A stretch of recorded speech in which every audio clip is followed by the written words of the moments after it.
All right, welcome everybody to today's action AVGL Smite Collegiate League. I am Major, joined today by Emu8, aka Forrest Gump. How you doing today? I'm doing lovely. Thank you for shouting out all the aliases. I don't get all of them enough. This is very good news. I'm excited to be here. Arizona versus Northern Arizona. That's going to be a little confusing, but I'm excited for it. Well, I mean, we can just go ahead and call it exactly what it is. The North versus the South. The South shall rise, theoretically speaking. Maybe, maybe not. But we'll have to wait and see exactly how these two teams match up, as we've already seen some bans come out. RDO on the side of University of Arizona, whereas North Arizona decided to go ahead and ban out Ganesha. Yeah, they just want the supports gone. That's understandable. With Terra nerfed quite hard, there's very few top tier supports. Artio and Ganesh are really the top two. Get rid of them. Makes your day a whole lot easier. Now, how do you feel about Kukulan being banned out here? As he's the second choice ban from University of Arizona. North Arizona is still taking a little bit of time on theirs. I don't know what they're going to go for, but here, but just specifically the Ku, what are you thinking on that one? Like, why is Ku so powerful in all of these matches? He's got a very, very strong level 2, and it is very difficult to deal with. I don't think he's as good as people think he is. I just think he's so aggressive, and a lot of people don't know how to play against him. Maybe it's his new mechanics.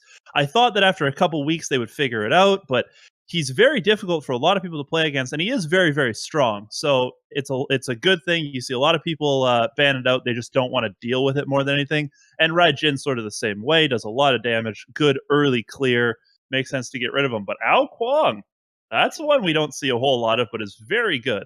I mean, I'm just so surprised because my ranked inner self is just screaming, Raijin got banned and Ao Kwang left on the table. What are you doing? Why? Why do you hate me? For me, Ao Kwang is the sin. He is the absolute epitome of just snowball. If you give him the opportunity, he will take every advantage of it. And that's kind of how most execution gods work. If you look at Thanatos back in his most strongest days, he would be one of those characters where as soon as you give him the leverage, he would absolutely blow up. But Ao Kwang, that's going to go over to University of Arizona already. I think I give it over to them. But in response, Rad Tasker, who did see some buffs, is picked up by the Northern Arizona side. Yeah, Ao Kwang, like you said, it's very, very strong. He's one of those gods that he has counterplay. Is the most simple thing is you can counterplay against him, but if one of your teammates feeds him, or if you feed him, or whatever, if he gets big, if he gets online, if he gets to that late game, there's no shutting him down. He's a pure hyper carry. So at a pro level, you don't see him a whole lot because all the pro players sort of know how to deal with that. But in games like this, if you think that you can get an advantage, he's very good. He's very good against anyone that's not a top tier player in the world, and there are very few top tier players. Well, it looks like University of Arizona is deciding to give some more late game burst potential over on top of the Ao Kwang, even though you mentioned his snowball capabilities. They don't seem to be too afraid of the middle and early games as they lock in a top. Now, this does still give them opportunity to pick up those tools to get to the middle late game, but they're running out of options here. With the mid and jungler already taken out, the only character left that really can kind of bridge that gap is your support. Yeah, and Gab is not going to do that. This is a very late game team comp. They lock it in. This is a very late game team comp. And Erlang and Ratatosker on the other side are both pretty early. Erlang can fight in that solo lane. Ratatosker can gank out of the jungle very early. So it's very much an early game and a late game here. If they can get to late game, University of Arizona is in an awesome position. But otherwise, Northern Arizona is really set up here nicely. The Morgan? So explain to me why in this team composition where you just complimented Northern Arizona's team composition thus far, why is the Morgan the route here? I mean, she's already, bugs aside, a very weird character. I don't hate it, and I'll explain to you why. The other team has an Ao Kwang. Morgan's ultimate allows her to turn into any god in the game. So if the Ao Kwang does get fed, you have a Morgan who can turn into an Ao Kwang, and now you have a fed Ao Kwang. So it sort of takes that tactical feeding idea and actually gives it some applicable use. Yeah, I get what you're saying. It is nice there. Morgan is also a very strong mid laner. Her clear is solid, and the ultimate is just when it works, when it's not as buggy. There is some bugs to the character, but it definitely works. She is a very strong pick, and she does a lot of damage into that late game. It does give you a little bit of late game to fight back into there. quite outstanding late game from the University of Arizona. Well, Northern Arizona goes ahead and bans out Osiris and Hoyi. Meanwhile, on the other side, University of Arizona elect to ban out Scotty. No surprises there, but still deciding on their last ban of choice. Now, no AD carry on the end of Northern Arizona, but also no support. So they still have a lot of options here, and they banned out Capri. So taking away a support and an ADC, both of which are very powerful in their own respective rights, especially when you consider Capri can give the Morgan another chance at life.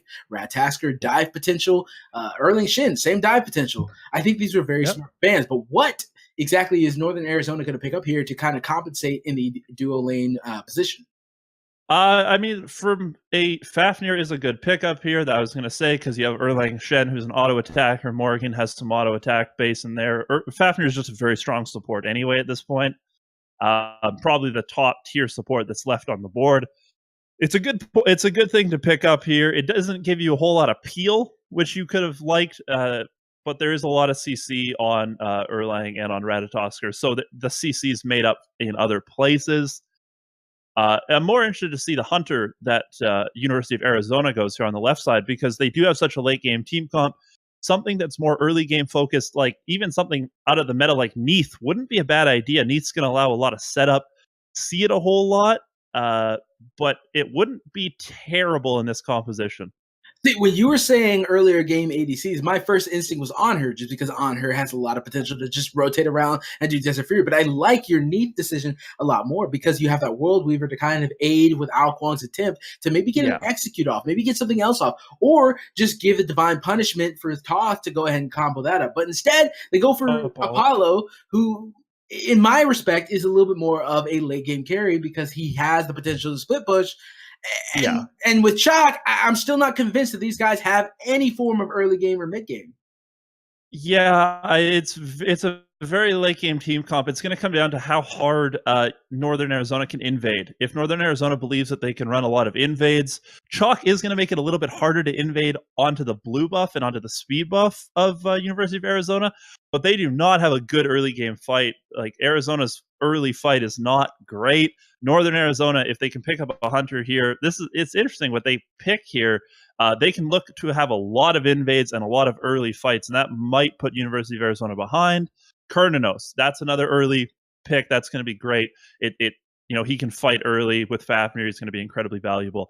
All in all, both teams have merit here. It is a late game versus an early game, so it's interesting. Well, I mean, the ultimate question is what do you think is going to be the definitive factor, and who do you think is ultimately going to win between University of Arizona and Northern Arizona based on these team compositions? I think that Ao Kwang is the main factor. If you can get him online, if you can get him a couple early kills, University of Arizona snowballs and wins. If he can't, if he's getting invaded, he's losing his blue, he's losing his speed, he's losing all their buffs, then I think the Northern Arizona side will take this game. All right. Well, there you have it. That's the prediction here on the desk. Now, you guys let us know who you think is going to win either on Twitter or in Twitch chat, preferably Twitch chat. We like to watch live feed, and I don't have time to check Twitter. But until we get back into this game, you guys stay tuned. We'll be right back in just a moment.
You said our prayers were written down.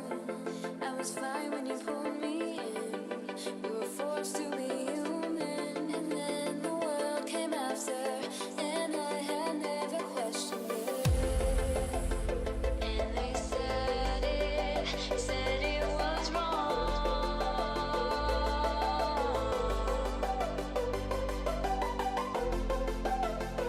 But we started it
All right, we're loaded in. We have both players and both teams ready to go, and we need to see exactly who's going to overtake the other. University of Arizona bousting a pretty late game team composition, whereas Northern Arizona University looking a little bit more standard, but still has a couple of unique features themselves.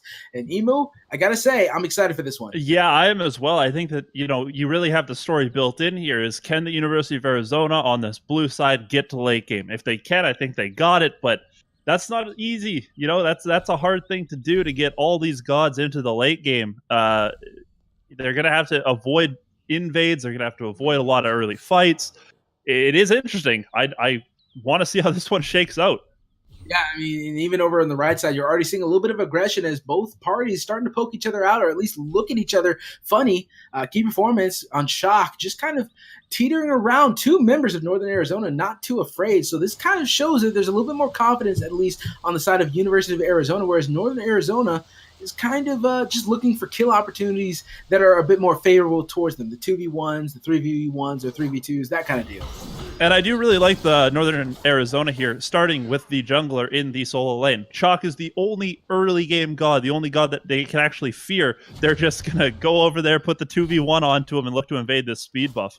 Oh, but it looks like four members of Northern Arizona here to go ahead and take this one. I don't see an opportunity for Ao Kuang to break into this one. It looks like the CMT God is just going to have to give it up. And on top of that, even still, we're going to see Northern Arizona gang up on this blue buff. Key performance is kind of hovering around, and he might steal this one. Yeah. No, he's not going to get the steal. He does have the horrific emblem, so if they want to fight early, if they're in the jungle, he can pop that. It will help slow them down, but that's just a good start by University of Arizona to get over there, to slow that down, to take away all that jungle. This is what they need to do. They need to look to invade at all times and force fights. If University of Arizona wants to fight, then they're in a bad spot. If Northern Arizona if they don't fight, Northern Arizona gets all these buffs, and that's exactly what they want. Well, I kind of want to ask you this, because Ao Kuang lost his speed. So, I don't really feel like losing the speed, especially on the CMT God. He looks to be a very competent jungler. is the definitive point to where he loses. But what is going to be his win condition? What is going to be the point to where he starts to snowball? Obviously, a kill or a couple of kills does it, but in the event that they're not making a lot of mistakes, does Northern Arizona have to make mistakes for Ao Kuang to blow up, or is it something else? He can just play it safe. He needs his team to do something. I mean, really, the win condition for Arizona and for that entire team is to just not do anything, to farm and to not fall behind. So if we're looking at around 15, 20 minutes and the CMT God's sort of even, maybe he's even 1,000 gold behind or something like that, that's a victory. You don't have to do anything. If you're the University of Arizona, nothing has to be done by you. You just have to not let the Northern Arizona side take all your farm, which sounds a little bit easy. It sounds like, oh, you don't have to do anything, but it's not that easy. It's easier said than done. I agree with you. Exactly. It's so difficult to not get all your buff stolen away, all your everything stolen. And this Ratatosker's over here pressuring this Chalk very hard. Yeah, but the beauty of Chalk is that you have such a great heal built into your kit. I mean, I think Rain Dance is probably the highest base healing just available to any warrior in the game. In Smite, might be a couple of arguments built in once you include ultimates, especially with Sun Wukong. But I think that Key Performance has done a great job here. Level 4 in comparison to the Frosty Blue, who is level 5. Not exactly the most favorable position, but you've also had 2v1 for a large portion of the game. And it's one of the top tier solo lane characters available. Oh, Ratatasker up in the air. He's going to come down on the top of the middle lane. And Lil Bone is getting boned as the only share is able to pick up first blood. Northern Arizona University taking their opportunities where they see them. And that's what they need. That's exactly what they need to be doing. Looking to take those early fights. And Ao Kuang, CMT God tried to counter gank onto this right side, but Frosty Blue is not low enough to get anything. You're not doing enough damage. He does have to be careful. Mama's holding hard on him in the right lane. Oh, but the only share is going to come down into the solo lane and get a lot of damage onto the CMT God, picks up the kill, and then responds by chasing down the performance and able to pick up a double kill as Northern Arizona University finds themselves 3-1 over the members of University of Arizona. Yeah, Red Vulcan, the Apollo ulted over here. He's going to try and look to get into a fight, but there's not a whole lot they can really do. Mama's sort of got enough support around him. That was a beautiful play. Key Performance did get a kill there, but it didn't really matter. That was a huge aggressive move by Northern Arizona, and now they're going to look to, after that, try and take the speed buff again. They should be able to pick this one up, and they are able to do so. So the rest of the members of the University of Arizona had to back off. But, big rotation from Apollo here, and I really respect the fact that Apollo, leveraging that ultimate to try and make a play happen, didn't get anything out of it. However, the presence is still something that is worth mentioning because it still keeps in the back of the minds of all the members of Northern Arizona University that, hey, there's a guy who has a global ultimate available here. We gotta have to be worried.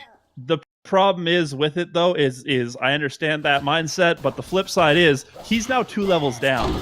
He's level 5, the Kernanos is level 7, so that's a really tough lane. When he goes back, he's actually behind his own support at this point.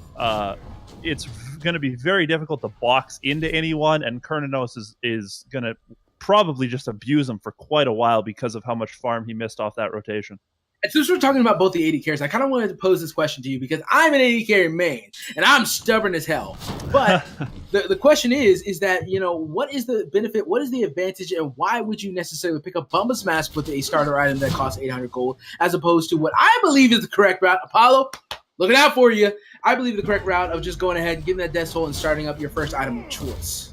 Well, the advantage to Bumbas is you clear jungle camps faster, you heal off of jungle camps, and you get more gold when you're doing a jungle camp with somebody else. For only 500 gold on Bumba's Mask, all that utility, and then you sell it back for, whatever it is, 330 gold. 270 something? That one. Fight in the mid lane, we got to be very careful. Ao Kuang got Morgan to about half health. When you sell it back, you're going to make almost more gold as long as you get a couple buff camps, as long as you get a couple Elder Harpies. Oh, Ao Kuang taken down in the middle. Yeah, he was actually surrounded by 3 members of Northern Arizona University and just nowhere to go there. But, I definitely agree with what you're saying. Just having that utility and then on top of that being able to sell it back. Kind of like Lono's Mask, whereas an AD carry, you don't necessarily, have more detriments than benefits with that itemization. But here we are, 6.5 minutes of the game. Northern Arizona University doing what they need to do. But keep in mind, this is a ticking time bomb like you mentioned. Yeah, and I mean that's the they're doing all the right things. The University of Arizona is doing the right things. They're keeping Al Kwong down. They've already killed him twice, which is really what you need to be doing. Keep Performance in a lot of trouble on that right side. Luckily, he got his ult off, but he was in a lot of trouble. Still not out of the clear just yet. Ratatoskar is hanging around. Mike opened his ultimate. Rain Dance getting him up into a bit more of a favorable position. And Ao Kwong, CMT God, is going to be able to come around and maybe do a little bit there. But there it is, Ratataskar coming down. Mamba doing the best he can and finds the kill on the key performance as CMT God might be caught out of position here, but gets back into the safety of his tower, and the only share goes into the ultimate. The Morgan wanting to come down and see if he can show his best as a Ratataskar God, and they get away with 2 kills, 6-1, scoreline being read from Northern Arizona University as they take away the speed buff. Yeah, that is, and they pick up Sorecaster as well. That's the benefit of having the Morrigan. Like we were saying in Picks and Bans, you can turn into the Ao Kwong if he gets fed. Well, you can turn into the Ratatoskar if he's doing well as well. You know, that ultimate lets you go up and come back down. So valuable in order to do that. You know, it's incredibly helpful.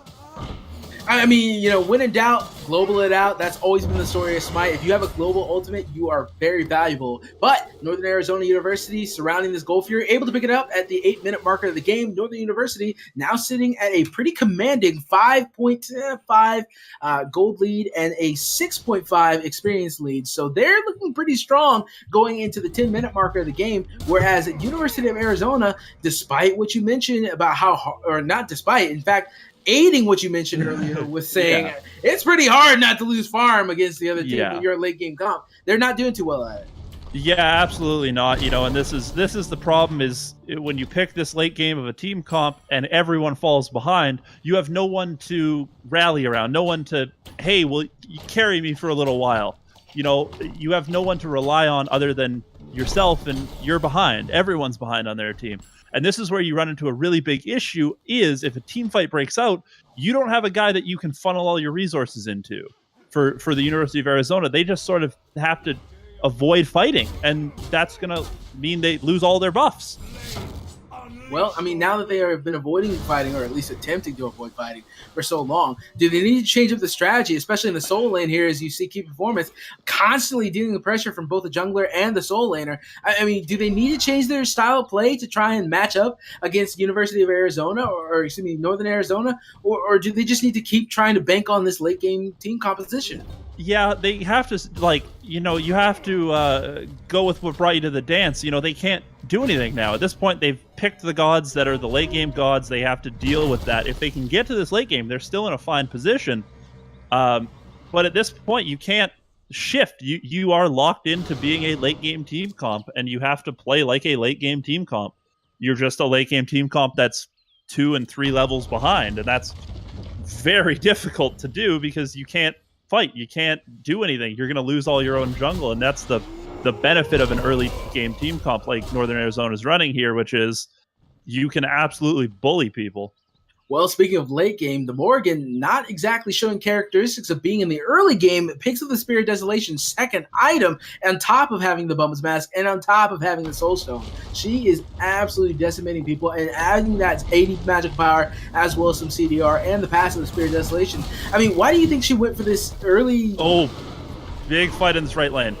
Yeah, there it is. That's going to be a huge attempt at trying to get a kill there as Ao Kwong used the ultimate to go ahead and try and pick up the Kurnos, but Ratataskar going up into the air. He's jumping around. Geb is going to go down there. They want to go ahead and try and pick up this chalk, but Northern Arizona University not having too much trouble diving this tier 1 tower on the right side of the map. They should be able to pick up this chalk kill. Key Performance desperately dancing around to try and make something happen here as Fafnir forced to jump out after he went ahead and finished off his ultimate.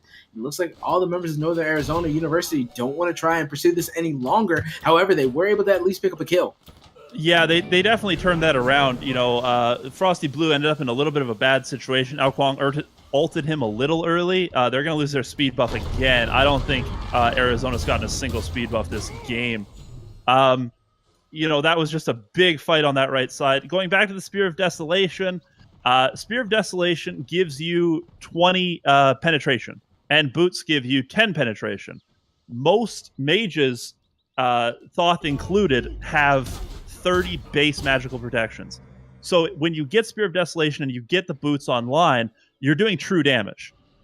And so doing true damage to the enemy mage this early on, getting that flat pen, which is so valuable. It's just the way the numbers work out is you're doing so much extra damage. And Spear of Desolation also has a lot of power built into it, 80 power and 10% cooldown, as well as the passive. It's a really good item. And early game, you're just doing so much damage, and that's really what you want out of your mid, is to be able to fight early like that. Well, I mean, if you're fighting this hard early on against a late game team composition, that has to be nothing but a nightmare for the guys of University of Arizona, who's already displaying traits of a team that's about to lose a game. We're here at the 12-minute marker of the game, and nothing has happened but grow it. The deficit between the two teams, 9,000 in experience and 7.5 thousand in gold. They have not shown any trends of saying, all right, we're stopping the bleeding here. We need to try and get back into a favorable position in this game as the pause comes out. But, let's take a second to look at the current situation of the game, the current stance of a lot of these guys. University of Arizona, I at least can give them this. They're building in a way such that they recognize where they're at, all to me, with the exception of Geb, going for the shoes of focus first. I understand that one. I don't hate that build. It makes him individually a little squishier as opposed to going for something like Traveler Shoes or even the tank boots. Shoes of Focus gives him 10% cooldown. He's going to get a lot more abilities off, more shields, and really that's what his team needs right now is shields. They're in a bad spot. They're losing a lot of these fights. Getting those shields off early is incredibly valuable. More shields per second is going to keep your team alive. I am interested to see what he's going into on the steel mail there. Not the normal thing that you see built. Fafnir's already gone into Emperor's armor, so they're very, on the flip side, they're very intent on diving these towers early with that Emperor's armor. So it's an interesting thing. I would have expected something different coming out of the Geb. Well, meanwhile, on the other side, outside of the Spirit Desolation, we have a pretty aggressive start from Kurinos, or at least, in my opinion, he went, for the double combination starter item start, and the boots, and then the Devourer's Gauntlet. So he waited all the way to fourth item, technically, to go ahead and start stacking that item. I mean, do you feel like that's a little bit too late in the game to go ahead and do that? It is to some degree, but on the flip side of that, at this point, ADCs really just sit in lane and farm for 20 minutes and then show up at level 20. I take offense to that. Well, it's what works. I'm not saying that everyone plays that way, but it is a style that works, and it clearly is a style that he wants to do. He's up 3 levels. We've seen Apollo rotate a lot, but Jake the Potato has not moved. Has he left lane? No, he has not left lane, and the game unpauses here soon. But, this is kind of the benefit of being the Apollo, is that you can rotate a lot. But the unfortunate bit is that if you rotate and nothing happens, no kills, no objectives, nothing, you just end up sitting here walking back to your lane like, all right, well, I lost about 2 waves of experience and gold and got actually nothing. Yeah, and that's what's happened, is he's rotated a few times and he's got nothing, and now Kurninos has a 3-level lead, and now Kurninos with that Bumbas and with that almost stacked Devours, he's not that far behind in terms of stacks, is allowing them to push all the things, push the Gold Fury right now. No one even shows up to that. No one, because you can't fight into them with this team composition. They really lost this game in the draft. More than anything, the University of Arizona lost this because their draft. They haven't lost it yet. They're still in it. They can still come back. Wait, Emu, you just said they lost. Come on now, man. But hold on here. Rad Tasker up in the air. He's coming down in the middle lane. He's going to be able to knock up a couple of members of the University of Arizona. And the Morgan, anything you can do, I can do better. She's going to come down as well onto 2 members as they immediately knock out the Toth and make their way over to chase the Chalk, or at least the CMT God, the Ao Kwang, who's desperately trying to get back to a safe position as they turn their attention over to the Fire Giant portal. They should be able to pick up this one. Kurninos finally rotates and gets that kill. That's what Apollo needed to do earlier, is he needed to get those kills when he rotated. Jake the Potato finally decides, hey, I should probably rotate over to this fight. Gets the Ao Kwang kill. That puts him up to 2-0-0 now. He's in a really good spot. We forgot he exists. He just goes over into his lane and farms for a while. Now he's in the game. Now he's actually hitting hard, and he's doing quite a lot of damage. Going back, when I said they lost, I was incorrect. You meant it. You meant it. They're in a bad spot. they're definitely losing this game. All signs point to them losing this game. They're down 10,000 gold at 14 minutes. I don't think it's anything wrong with the way that they're playing. They're playing fine. They're not playing perfectly, but no one ever does. There's some things they can fix in their play style, but really, to me, they're losing this game because of their draft, is how I should phrase it. They picked too much late game, and when Northern Arizona picked this way, picked some early and some late, it made them a lot better, and it's allowing them to really just bully them. That's the best word for it, is they're just harassing them everywhere they go.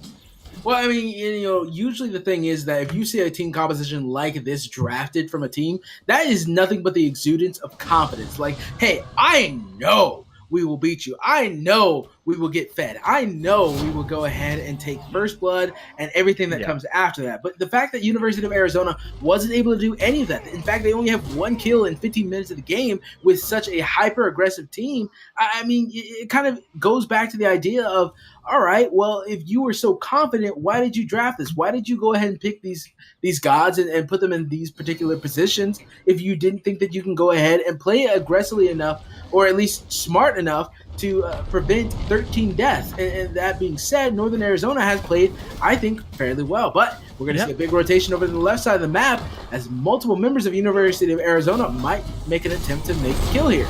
Yeah, this could absolutely turn out bad, but it's 4-on-2.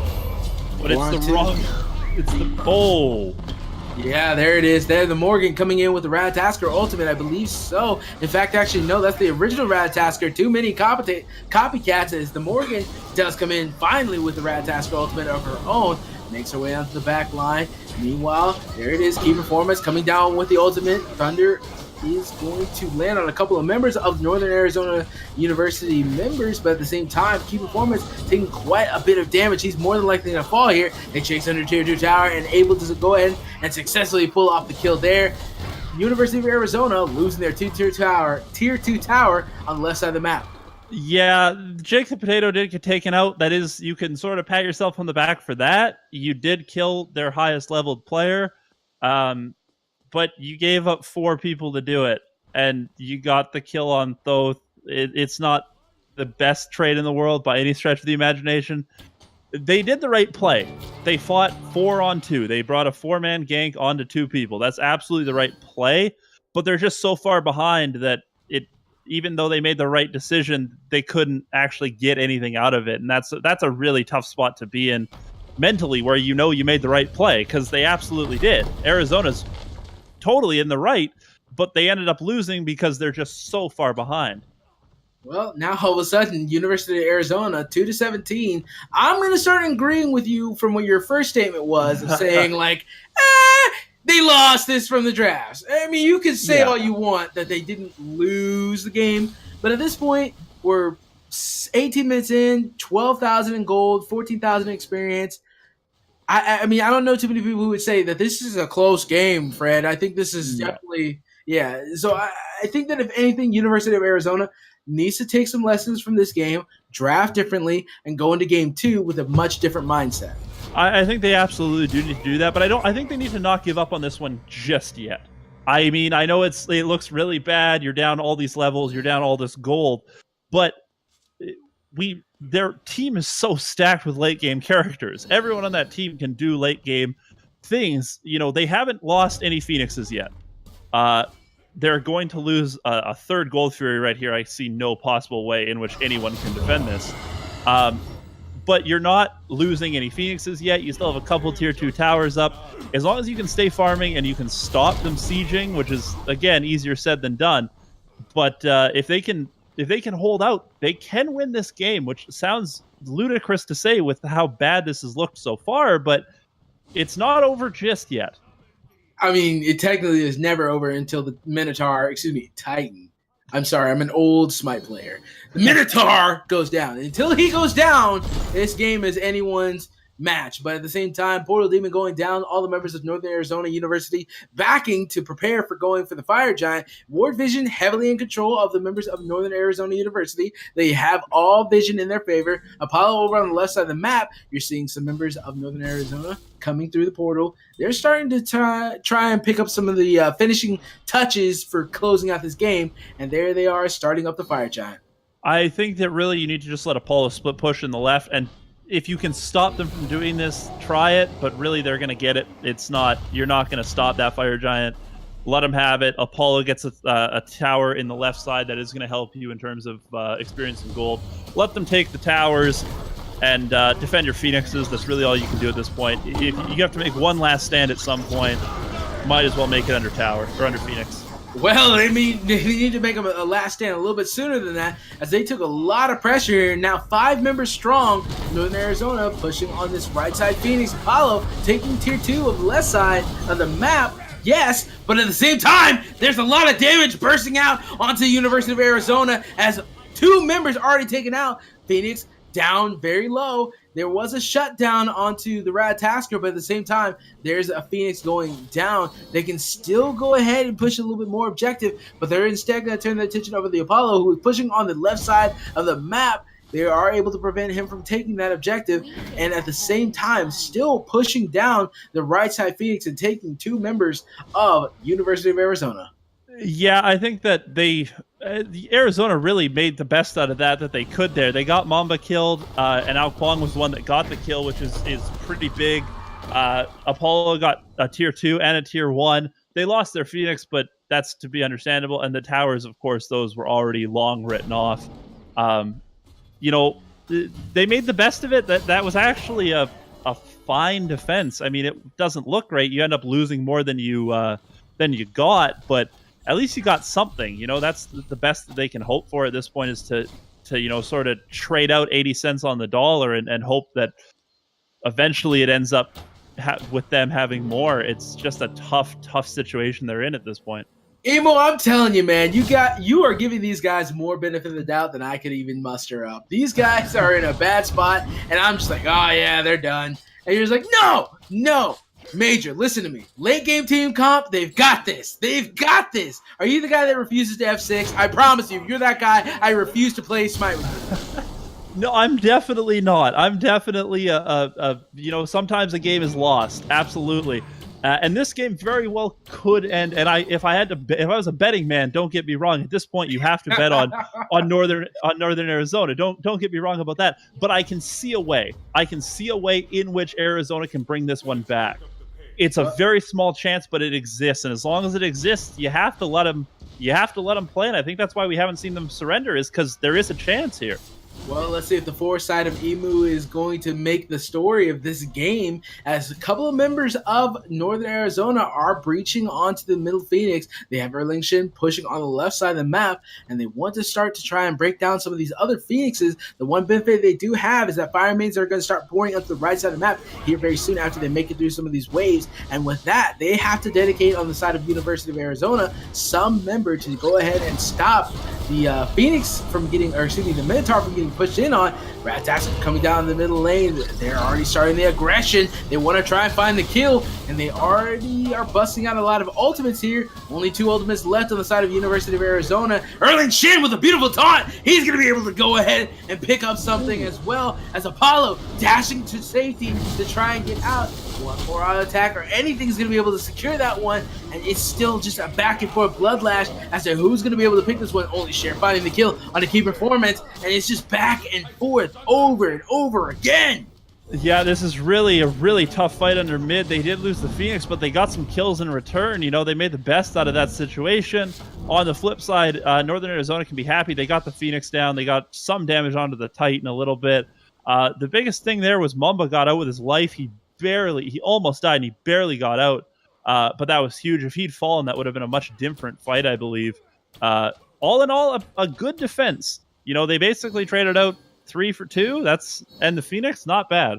You are way too forgiving of these guys. I mean, I give you it was a defense that didn't lose the game, but come on. They're down to a Phoenix, one responding soon, granted. but they lost multiple members. I mean, where's the bleeding stop? Well, here's the thing. It's not that I'm forgiving, it's that they're making the best out of a bad situation. It's getting them into this situation is their fault, and they need to take the blame for that one. But what they're doing now that they're in that situation is not bad. Apollo over here doing the Gold Fury, which is actually a very smart call. They're defending this right lane. If Apollo can get this Gold Fury and they get Fire Giant, that's a good trade. Now, I know giving up a Fire Giant isn't a great trade, but you can't stop it. You can't stop it. I get that. I get what you're saying. He has the ultimate to go ahead and get back over to the other side, but unfortunately, with any kind of defense or attempt at a defense, you put yourself in a bad decision, and Northern Arizona University is punishing the members of University of Arizona for that decision-making, and it looks like they're going to lose a couple of members of their own team as they tried to go ahead and defend the Fire Giant, but ended up losing way too much for even peeking around it, as Apollo did get the Gold Fury, but what did that really matter in the grand scheme of things? Yeah, I think trying to defend that Fire Giant was a mistake. I legitimately think they should have given it up and completely just ignored it and fought for the Phoenixes is really, I think, what they should have done, because they're in a lot of trouble right now without two of their members. Oh, God, there's the aggression coming out as multiple members of University of Arizona going down 5-25, and I don't see an opportunity for anyone from University of Arizona to find the return kill. In fact, actually, it's going to be the end of the game. University of Arizona dying 5-26 in favor of Northern Arizona University. I think this game was a lot closer if there's a better team composition on one side than the other. But at the end of the day, I think that both teams played very well. Yeah, I'm not gonna, as much as I'll be accused of being on their side a little, I don't think Arizona was that far out of that game. I know 26-5, it was awful, it was a stomp. It wasn't that bad. They had a lot of signs of life there. They made a lot of good decisions, but they just had such a rough early game. If they're coming back in the second game, they draft a little better. If they have someone in there to a coach or whatever that comes in and says, "Hey guys, don't do this. Pick like this." I think they can be a lot better off for the second game. Well, I mean, we'll have to wait and see, because everything we talk about is hypothetical at this point. But at the end of the day, it's all a matter of whether or not the guys on the left side of the map decide to go ahead and implement it. So we'll go ahead and get set up. You guys stay tuned. We'll see if University of Arizona can make a different story next game against the members of Northern Arizona University.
All right, here we are in game 2 in the best of 3. Northern Arizona University versus University of Arizona. One side looked very dominating in the first game, but the other side, not so much. So what exactly has to change this time around to see a much better fight than the last time? It's all happening right here. It's the picks and the bans. If the University of Arizona can pick a little bit better, pick a little differently, give themselves some opportunities to win in the early game, I think they can have a lot better showing. Northern Arizona, do exactly what you did. You guys did it perfectly. You picked an early game team comp, you invaded, you did all those things. Northern Arizona was fine. They did everything great. At this point, keep doing it. Do exactly what you did. But the University of Arizona needs to change around a little bit, see what they can change. The band's almost an exact copy of the last game. Well, I mean, that's to be expected. You don't want to deal with the same god that you were afraid of last time around. And I don't think any god that was on the side of one team was really that scared. Okay, never mind. Apparently they banned out the Morgan, and they picked the Ratatoskers. So that's interesting. Oh no, that was University of Arizona. University of Arizona banned out the Morgan, recognizing that Ratatasker was more than likely was going to be picked, and Northern Arizona went ahead and picked up their Ratatasker. So now University of Arizona have to decide what they want to pick up here. Yeah, I gave it back to Mamba. He did great on it in the first game there. Athena's being hovered. That's an interesting one. I think there's a lot of and a Willix. That's early. A Willix isn't. I'm not a big fan of that. I think that's not going to fix the issue. Serqet? Serqet's interesting. You could look at that. Well, I mean, it's kind of like a double-edged sword here. If you pick Serqet, and I think they're just cycling through some of the more heavy-ended junglers to go ahead and give to their arsenal and say, all right, well, we didn't work out too well with the one that we picked up. Why not go ahead and try with someone else? Yeah. But at the same time, I think the main issue wasn't just the overall performance, but more so just how they drafted the first one. Now, granted, they have a team composition that looks to be more effective at transitioning than the last game. Athena, I honestly think of all gods, Athena does well at every stage of the game. Yeah, absolutely. And I mean, the other thing is Athena allows rotations very easily. And last game on the Geb, Swordcaster wasn't always in the fights. On the Athena, you're going to have the ultimate to get there. To just randomly show up is very valuable. Susanoo, kind of the opposite of Alquang. He can fight a lot. He can do a lot of damage. It is really going to help. I think they are fixing their issues here. Although they did, with those 2 picks, they did leave a lot of really high contested meta picks still on the board. It wouldn't surprise me to see...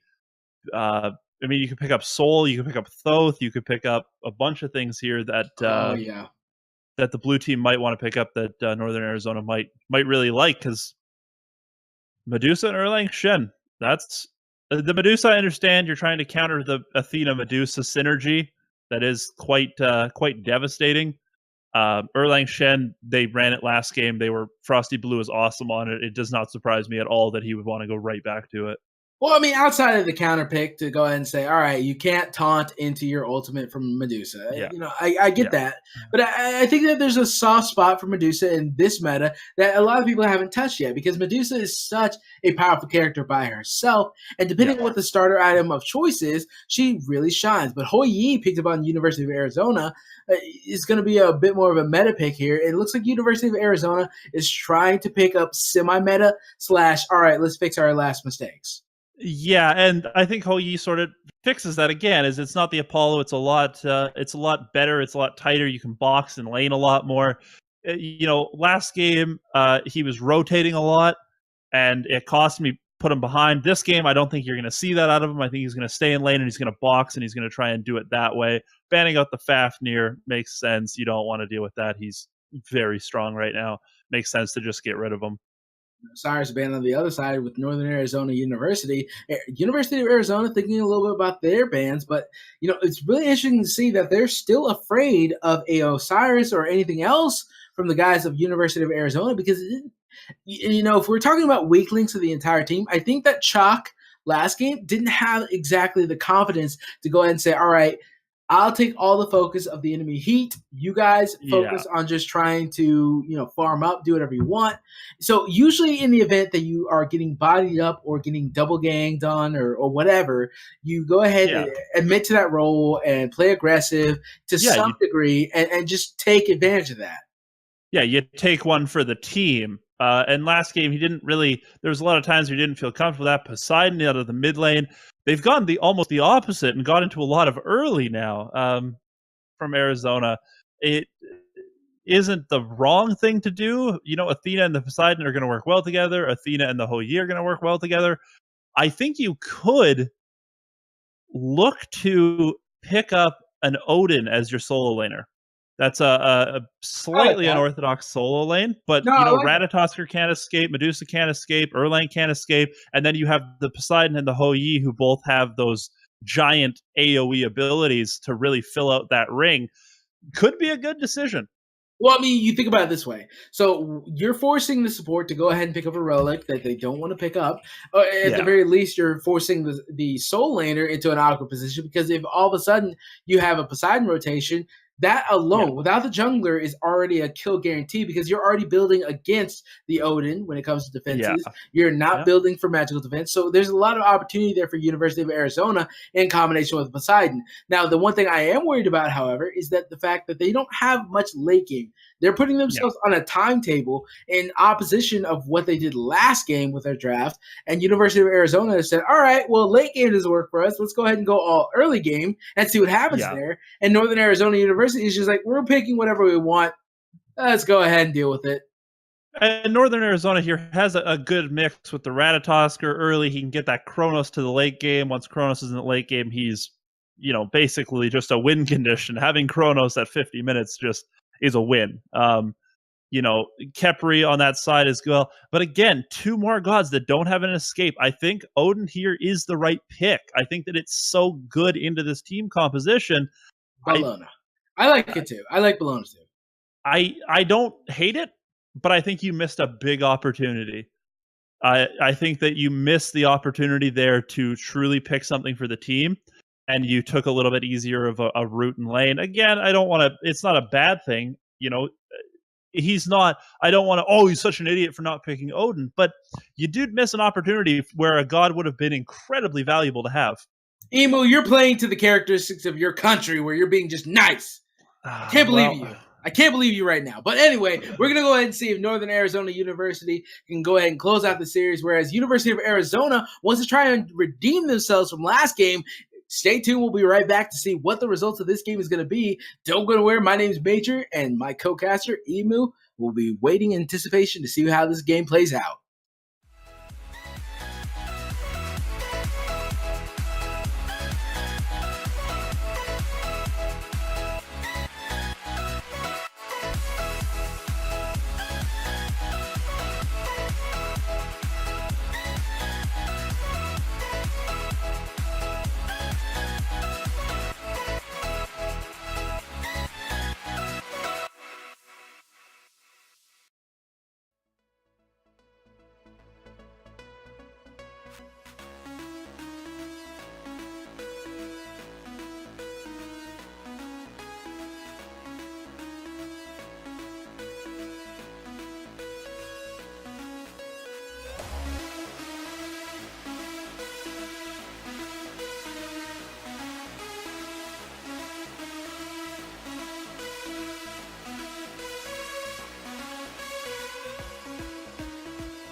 Here we are in this best of 3 series, Northern Arizona University versus University of Arizona, excuse me, where we're seeing if Northern Arizona University can go ahead and take the win against University of Arizona in this best of 3.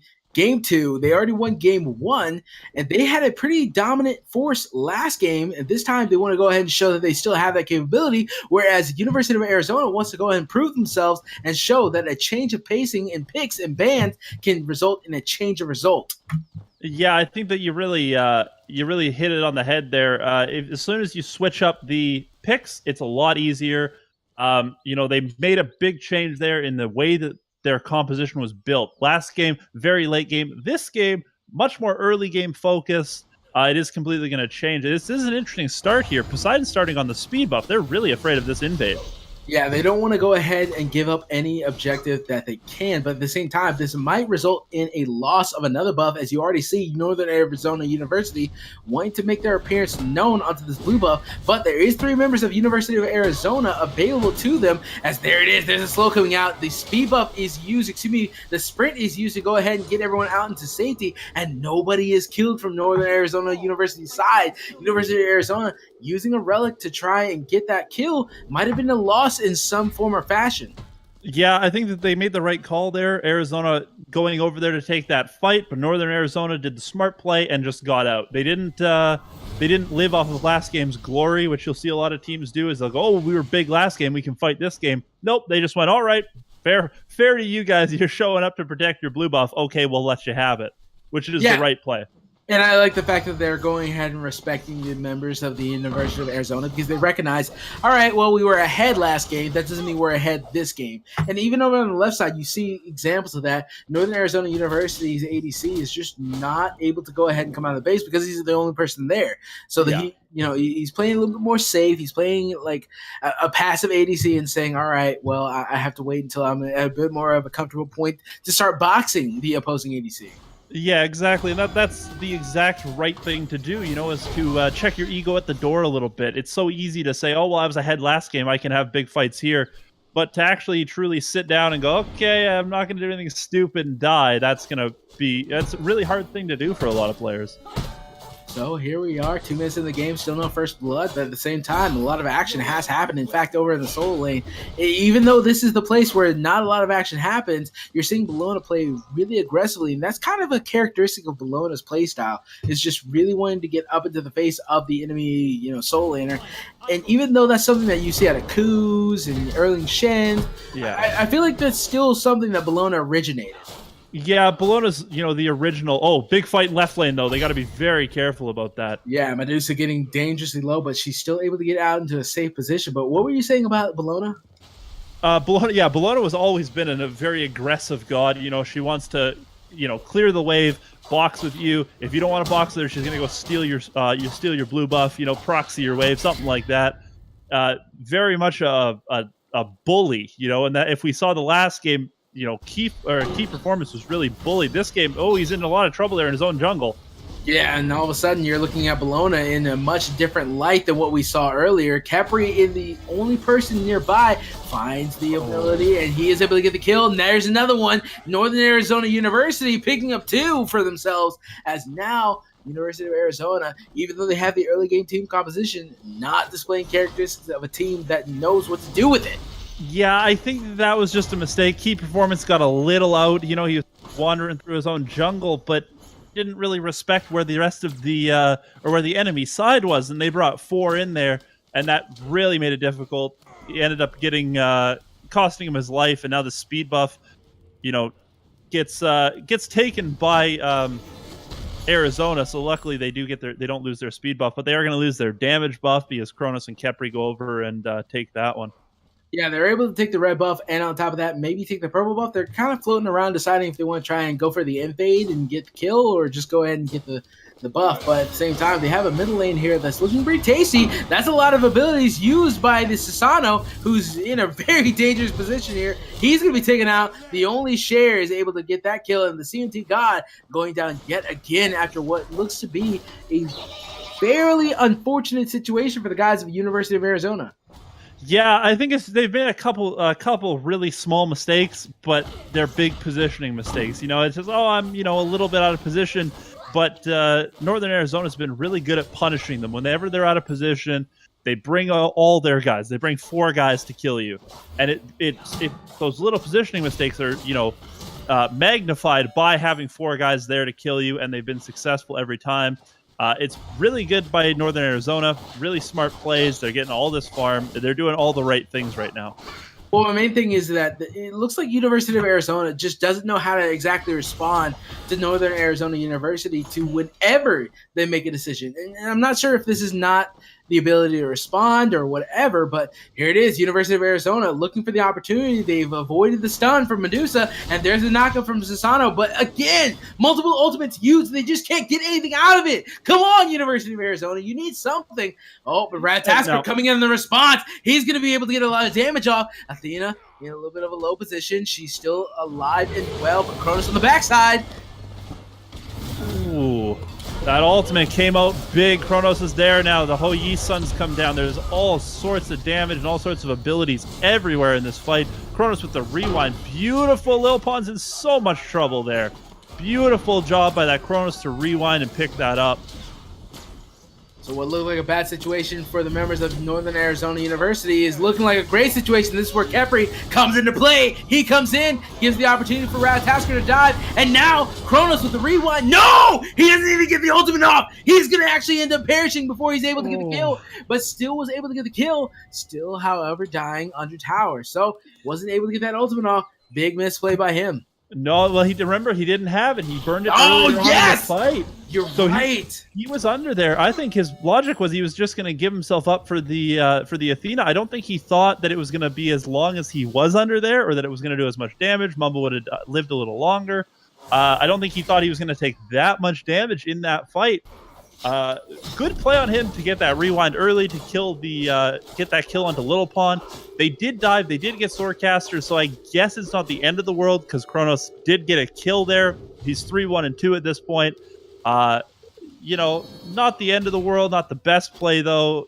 He probably didn't need to die there. Is all I'm going to say. Well, I think it was one of those situations where he's like, all right, well, I'm already in here. I might as well go ahead and full invest to go ahead and pick up this kill. But depending on the sequencing of when the kill happened versus when he died, is going to make all the world's difference. And hold on here a second. He's going to be taking a lot of damage as University of Arizona picks him as a second target for their kill list. He has now died twice in favor of University of Arizona. But just taking a second to go back to what I was talking about. Yeah. He was already inside the tower. He was like, all right, well, I'm here. No one else is here. If I don't kill somebody, I'm dead, and nothing happened. Yeah. That's totally a valid line of thinking, and a lot of players, especially on a late game hypercarry like Kronos, will go very aggressive. They will definitely push hard to try and make something happen. Kills are not a bad idea. It gives you a little bit of gold, and it does look nice on the slash line, which is, a lot of players care about that. They want to have a good slash line at the end of the game. Hey, man, I need a positive KDA when I go ahead and end a tournament run. That is the ultimate goal. If I don't have a positive KDA, I am mad. Exactly. It doesn't matter how many wins you get in there as long as you go, yeah, but I did well. Look, man, if we lost first round, as long as my KDA says 8-1-2, I have officially done my job. You know what? And a lot of players think that way. Athena dashing in on the left side. This could actually be a bad decision on her part.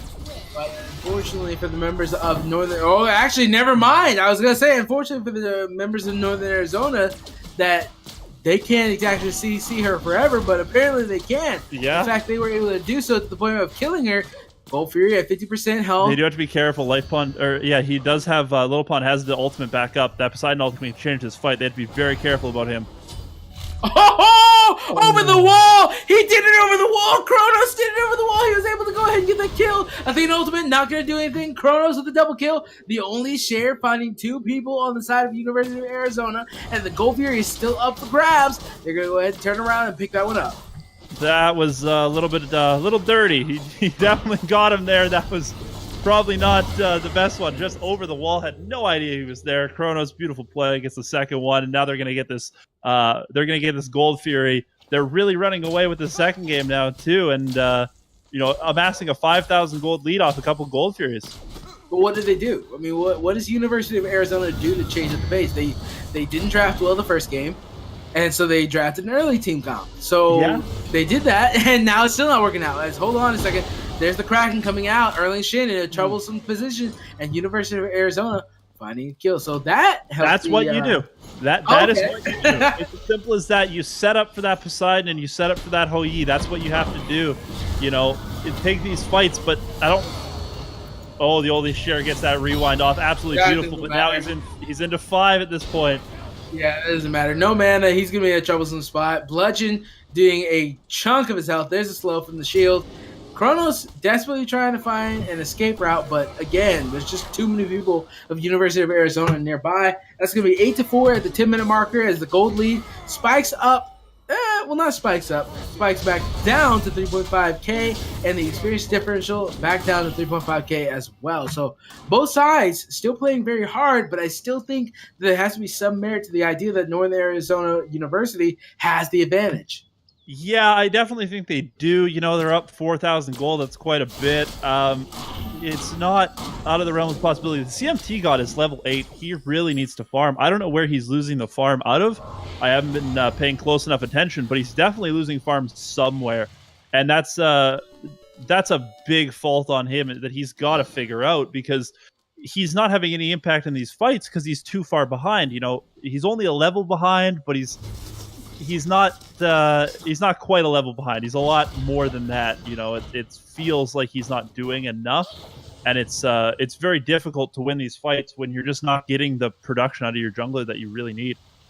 Well, I mean, the jungler may not be doing well, but surprisingly enough, over on the side of University of Arizona, the AD carry is doing quite fine for themselves. Hou Yi 1-0-3 against the Medusa, who is 0-0-3, is actually even on levels, a little bit behind in gold, but that's to be expected with the objectives being secured. So he's actually been doing pretty well. So is he the saving grace of the members of the University of Arizona, or is there definitely a ticking time bomb against them going into works here? Well, there's definitely no ticking time bomb in this game other than really the Kronos, who they've done a good job of shutting down. He does have 5 kills, which is a little unfortunate, but they've killed him a few times. He's not as big as he almost should be with 5 kills. Going back to the ADCs, Red Vulcan last game had a pretty tough game. He rotated a lot. He fell behind. He was 3 levels down a lot of that game, and it was very difficult. He could not fight into the Kernanos at all. This game, he's been more focused on fighting, and he's been more focused on his team. Or not less focused on his team, more focused on himself is what I mean to say. And it's been very beneficial to him. He's clearly showing that he has what it takes to be in lane to box, and he's doing really well this game now that he's able to farm up properly. Well, over in the Soul Lane side, there's a little bit of aggression coming out, but it doesn't look like it's going to go towards any actual kills. But yeah, I mean, going back to what you said, he looks like he's doing a little bit better this time around, not playing that Apollo, so he doesn't feel like he has to be all over the map at the same time. That's definitely a benefit, but at the same time, he's not making as much impact as he was hoping to keep the scoreline even. Despite the fact that they aren't too far down, they are still a substantial amount down given the time span of the game thus far. And I think actually I saw Hou Yi actually click bead, so that's a little bit of a misplay there. Yeah, the fat fingering of the beads definitely happens. There's a big fight around this portal demon being brought down right now. Everyone's sort of dropping it. Yeah, they are all dropping it, but at the end of the day, Northern Arizona still claiming it is the kind of the story of the entire series, really. Outside of the game, I mean, they've just been able to do whatever they want, however they want, whenever they want. Yeah, there's definitely a lot of promise on the Arizona side. They need, if I were them, I would go out and find a coach or something, because they're doing a lot of the right things, but it looks like they've never really played a competitive team before. Everything happens a little bit faster at this competitive level where there's 5 guys in comms. You just can't get away with things quite as nicely as you can in a casual game or a ranked game. And that's what it looks like, is they're making the right plays, but they're just making them a half a second too slow a lot of the time. And they're not used to this style is what it very much looks like to me. Oh, just go out and find a coach. There's plenty of coaches in the Smite community. Yeah, don't worry. I'll just give you crap. But yeah, no, I agree with you. I think that they're definitely on the right page. They just don't have the right the right focus. And part of that could be because of a shot caller. Sometimes teams don't have an official shot caller, but sometimes coaching could be a big factor of that. Now, I think if they can find a coach, that'd be awesome, but, maybe they can't. Well, even if it's not a coach, even just some guy that you play with to look over your games to give you an outside perspective of, hey, because when you're playing the game, it looks a lot different than when we're watching it. The way we look over top of it here, we can go, oh, there's a Gold Fury, but it doesn't look that way. Poseidon's in a lot of trouble in the back line here. Yeah, Athena using the Defender of Olympus to try and get him into a better position, but at the end of the day, Ratatosker coming on the backside, Kraken used just to try and use that CC, but it's not going to matter. In fact, actually, there's a couple of kills going on to the University of Arizona in response to that aggression coming out, but Northern Arizona is still picking up the Fire Giant, or excuse me, the Gold Fury, which is why they weren't able to go ahead and dominate this fight more decisively. There's a couple of kills starting to come their way. It's starting to look like a bloodbath for the guys of University of Arizona, and just barely missing the kill. Kronos is going to make his way back over in the middle lane as they're going to go ahead and try to pick that one up. Yeah, Bologna does get that tier 1, so the gold differential there isn't going to be as big, at this point in the game. The Gold Fury is worth a little bit more than a tier 1, I believe, but not by a whole lot. The biggest gold change there is on the fight and on the tier 1 that they're going to pick up in return now. So yeah, now there's a big gold difference.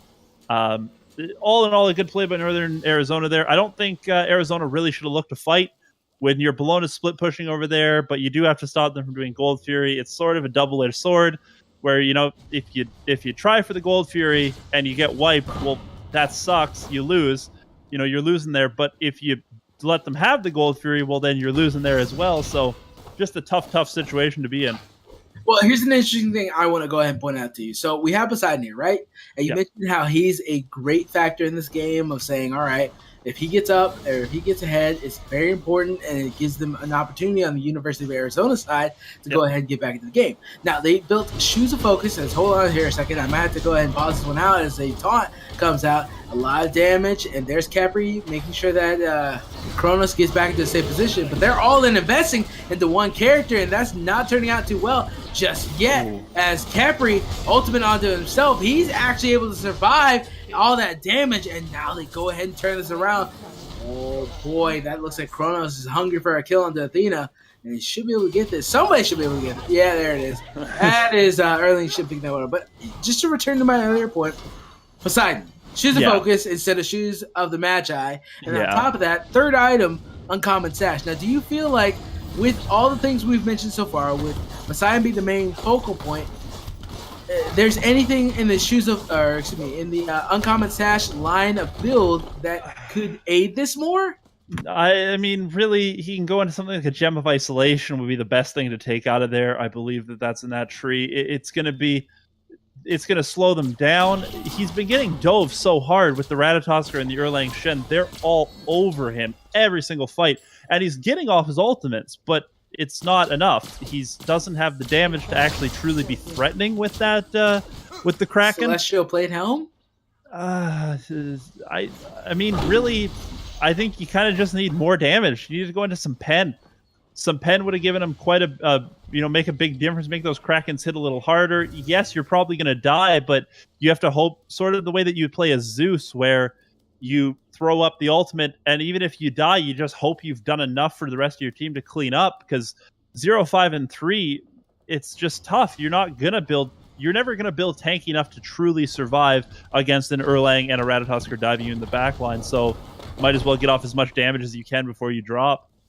Well, Northern Arizona University, looking at the rest of the members of the University of Arizona at Tier 2 Tower on the left side, they want to go ahead and try and break this eggshell and maybe get the first Phoenix. They've only got 2 towers left, but hold on here a second. That looks like Athena out of position. She's forced to use a Defender of Olympus, and it looks like she's not able to get out successfully. Meanwhile, Bologna, an awkward spot. Poseidon uses the Kraken, but it just doesn't do enough damage. And hold on a second here. They might be able to swing this fight. Hoi Yi forced out, however.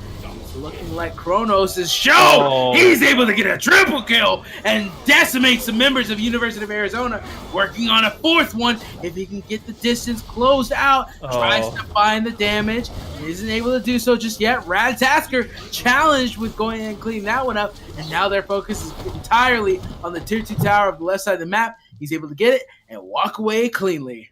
Yeah, he's not going to get the quad. Just a little unfortunate there. Would have been nice. It would have been nice for the guy to get the quad. Always want to see that. But they're going to get the tier 2. They're going to get them all killed. CMT God was he was so dead. He was in the middle of 4, surrounded him under that tier 2. Now they're going to look to pick up the portal. And this is going to, if they can get the Ward Vision out and back, they could absolutely go for the Fire Giant here. Most of the University of Arizona is respawned, but they're not in a position to really defend this, and I don't think they're in a position to win the fight, even if Northern Arizona just baits the Fire Giant. Well, I think I like their decision a little bit more. Northern Arizona University decides, all right, we got the Portal Giant. Let's go ahead and TP back because we have that luxury, and then start to look for opportunities here. If we can find a pick, then yeah, let's go for the Fire Giant. If not, well, let's go for the Fire Giant. I mean, they have the luxury of being able to do whatever they want because we've talked about this. University of Arizona built an early game team composition. Now they have to reap the benefits they sowed, which is none.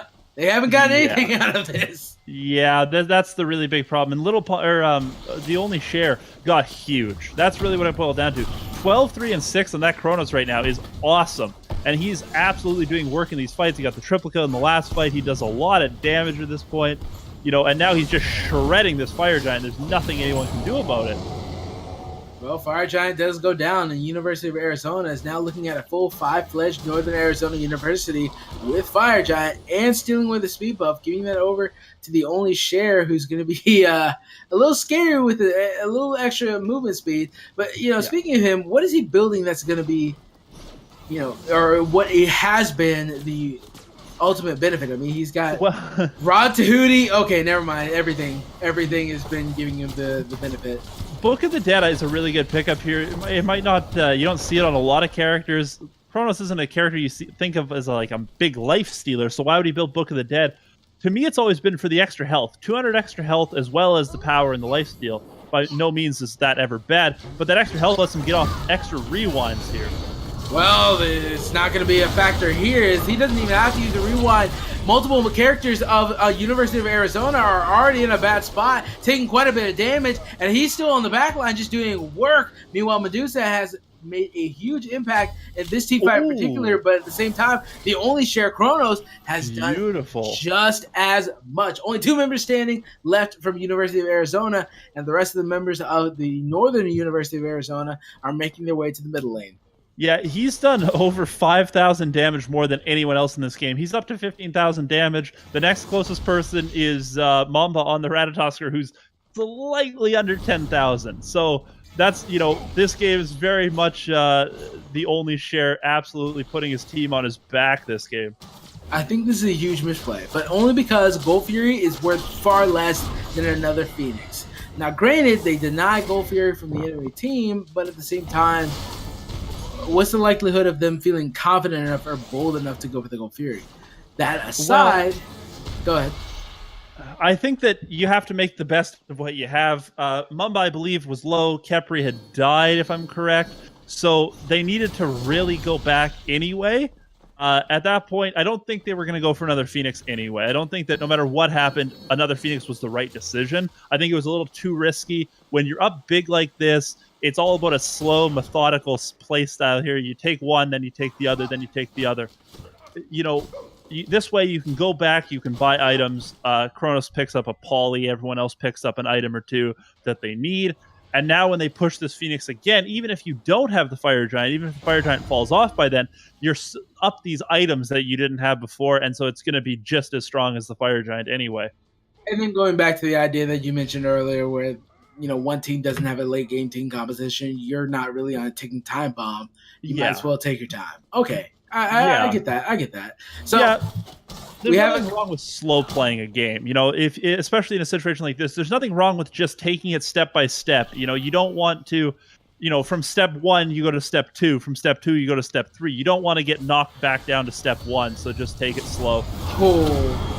There it is. The fight engages in the middle lane as actually 2 members of Northern Arizona University are trying to go up against 5 members of University of Arizona, and there it is. There might be a punish here, but no! They're not able to do it. In fact, actually, Kronos comes in and finishes off Sasano and has no problem defending the rest of his team members. Northern Arizona University not having any difficulty in trying to match up against University of Arizona, who is trying to find some leverage, some lead point, some way to get back into this game. Chrono just going off.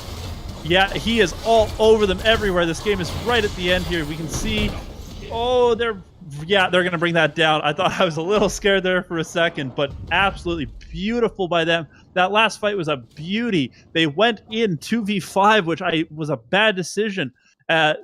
Kraken, Little Pond blew that Kraken there. Missions hit a beautiful ultimate to keep Frosty Blue alive. He got him. I have no idea how. I thought he was still knocked up. He was absolutely phenomenal. Got that ultimate off, saved Frosty Blue's life, and then the only share came in, did what he has done this entire game. He absolutely annihilated everything in front of him. I mean, the real story for me, for Northern Arizona University, is that it doesn't matter who it is. It doesn't matter when it is, but somebody on this team roster is going to blow up, and somebody on this team roster is going to be able to do whatever they want. And this time, it happened to be the only share, 16-3-8. You look comparatively to anyone else on the match, and 5-1-8 or 5-1-13 from the Frosty Blue, and the only other person that comes close is a 2-0 KDA from anybody else. I mean, it's just phenomenal how well these guys have played around who has the hot hat. Yep. And that's the thing is, when you have someone that is going to go off, and you have the rest of the guys, sort of suppress their ego and allow that, they try and be as light to carry as possible. It's a very beautiful thing to watch. In that game, it was the only share's turn, and good on him. I'm so disgustingly happy that you said, I am so unnecessarily happy at the fact you said But anyway, we're going to go ahead and get set up for our next match, as we had Northern Arizona University take a 2-0 lead ahead of University of Arizona. So we're going to go ahead and get set up for our next set. You guys stay tuned. Be sure to follow all the social media of AVGL, especially the Smite region. Or if you feel lucky, go ahead and submit to some of the other regions as well, like, for example, Paladins, League of Legends, anything else that you find interesting. But we'll go ahead and get set up. You guys stay tuned. We'll be right back.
Well, it's been one heck of a night, and this time we're going to go ahead and wrap it up with Miami versus Pittsburgh. Miami on the left side, Pittsburgh on the right. We're going to see who exactly of the Titans can make it out above the other. And so far, I think that it's been a pretty surprising night. Yeah, I mean, really, that Arizona versus Arizona game was interesting. It was definitely, there was ups and downs to it. Hopefully now the game between Miami and Pittsburgh is going to be interesting as well. You know, I really want to see how these teams match up. I have not seen either one of these teams play, so this is a treat for me at least. What? You haven't seen Miami play? Ah, you scum.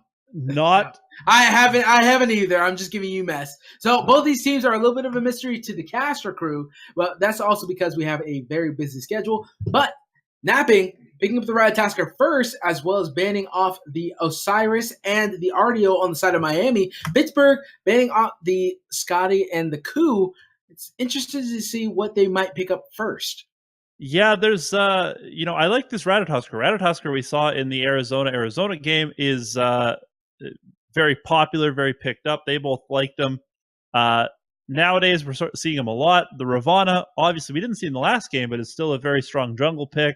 And the Thoth, great mid, easy to play, huge damage when he comes online.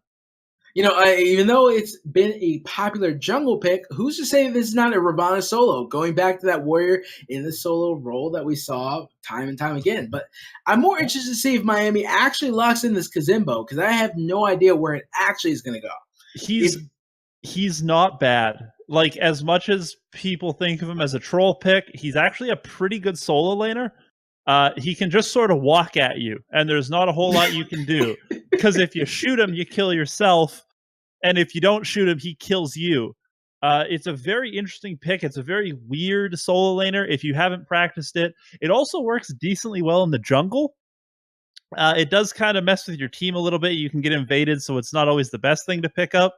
But it is actually a surprisingly good solo lane pick, as silly as that might sound. All I'm hoping for is okay, there you go. I was going to say, all I'm hoping for is after you explain that all, he doesn't switch off and say, haha, I got you. But it turns out that Miami is feeling confident with the Kazimbo. We don't know what it's going to be just yet, but that combined with Raijin leads to a couple of interesting team composition probability. So for sure, Raijin in the middle. I feel like that's a pretty standard pick. But Ratatasker in the jungle or in the solo still is left up to question, especially with Kazimbo on the board. Meanwhile, on the other side, Pittsburgh electing to pick up Geb. Geb makes sense. It's just, you can't go wrong with Geb. Geb's always awesome. He works in pretty much every team comp. He's just, once you can get him online, once you can get him into that sort of mid to late game, hits those shields, keeps you alive. It's a good pickup. I think there's very few compositions where Geb isn't a great choice. I like this team comp out of Pittsburgh on the right here. You know, they're going to they just have sort of a good normal team comp, whereas I'm really interested in this spicy Kuzumbo pick. That's the best way to put it. You know, I like that. I like seeing that god played because it's been so long since he's had any competitive viability. You know, Emo, I actually went to the doctor the other day, and he told me that spice was out of my diet. So I'm going to go ahead and say that Miami, as spicy as their picks might be, is completely against my tolerance level. I'm going with what's known, what's safe, what makes sense, and saying Pittsburgh has the better team composition here, especially with Ravana and Toth. Toth by himself is such a strong character, but these bans coming out seem to indicate that they really know what they want to go ahead and ban against, including the Ganesha and the Hou-Yi. Meanwhile, the other side, we're looking at a ban from the Erling Shin and Odin. So solo laner is the main focus of Miami, whereas Pittsburgh really just trying to ban out anything that seems a little bit too scary in the dual lane. And they definitely want to ban out the solo laners because of Kuzumbo. Kuzumbo has a pretty bad matchup into a lot of characters. Anyone that can bully him, you don't really want to have in that lane. So it makes sense for them. Rom picked up by Pittsburgh there. I am interested to see where they go as far as supports go. With Ganesh banned out, there's still a lot of things. Fafnir, it could be Kazimbo. It could be. I would be a little surprised by that. He's not a great support. He just doesn't support. Well, I mean, unless you imagine Hercules is going to be the support, that kind of leads to the idea of him being support. That takes away another position for Kazimbo to go. The only thing remaining is AD carry. Yeah, Yeah, actually, and he carried. that one we're not gonna. That one I would be very surprised to see. Hercules could play support. I mean, Oh, come on, Emo. I would rather have Hercules as my support than Kuzumbo. Really? He is such a bad support. He's a great solo laner. I'm all for the Kuzumbo train. Don't at all get me wrong. Don't send me Twitter messages at emu ajh. Don't send me Twitter messages complaining about Kuzumbo. I hate him. No, I love Kuzumbo. Don't get me wrong, but he's a bad support. He just doesn't do what supports do. Hercules, we've seen pro play at support. He does have a lot of CC, and he's very aggressive early, as well as he does kind of still do pretty well into the late game. So, I mean, that's what they're running. They are running the Hercules, but I think it's going to go support. Emu, I'm telling you, man, I love you, and I love that selfless plug you just made right there as to what your Twitter handle was. But I'm going to tell you right now, if you have a Hercules and you try to put him in the soul lane, he operates in the same way as Odin. If you don't get a kill early, you're useless for the rest of the game. And I don't think they want to go ahead and give that up to chance. Kazimbo in the support role, more than likely here. Meanwhile, on the other end, they elect to go ahead and pick up Sun Wukong for their soul lane here.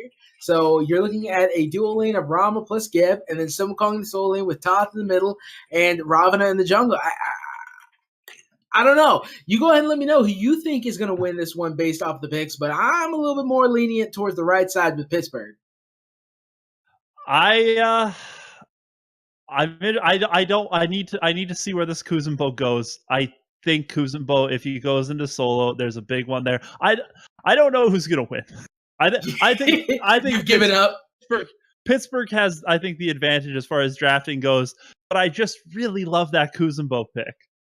All right, well, we're going to have to wait and see exactly what happens here. Emo is at a loss for words for what this team composition is. You all let us know who you think is going to win this matchup, especially if you think that Kazimbo is going into the solo lane as opposed to the support role in opposition to Hercules. But we'll be back in just a moment as we get set up for this game. Don't you guys go anywhere. This is another action-filled matchup, and we don't want you to miss it. We'll be right back.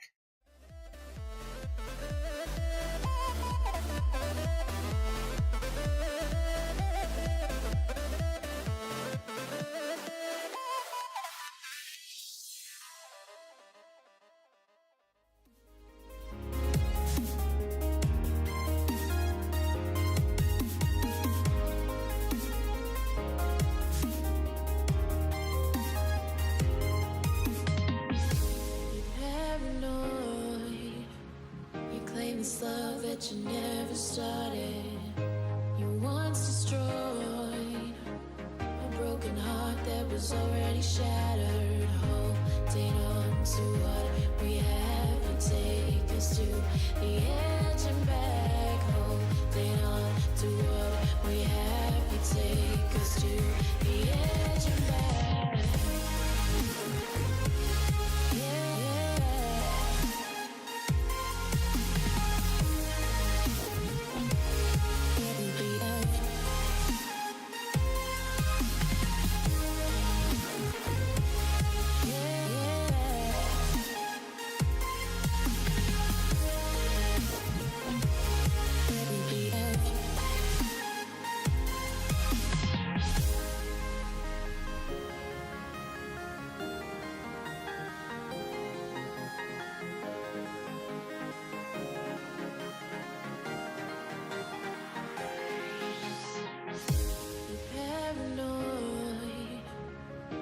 This love that you never started, you once destroyed a broken heart that was already shattered. Holding on to what we have, you take us to the edge and back. Holding on to what we have, you take us to the edge and back.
Here we are in this first match of the best of 3 of Miami versus Pittsburgh, and how could I forget? How could I be so oblivious?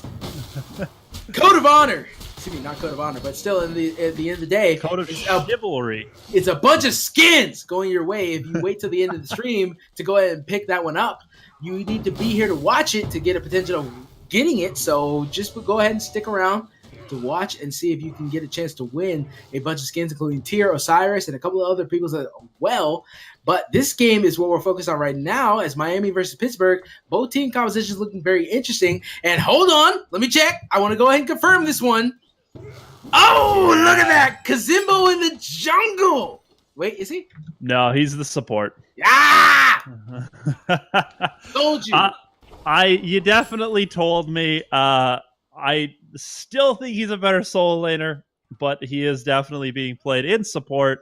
Not a bad pick. It is an interesting one. You don't see it a lot, but if Miami feels like they can make it work, then it's not a terrible pick. He did get buffed recently, and his buffs changed him quite a bit. It made him a lot better, a lot easier to play. He's a lot smoother of a character now.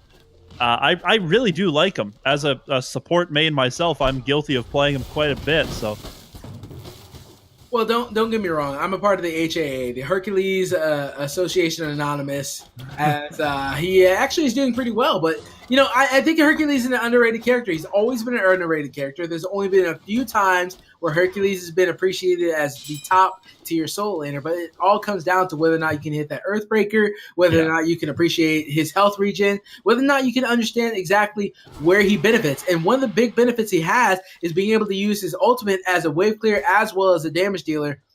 Yeah, there it is. That's what I like to see. Yes! Throw that boulder!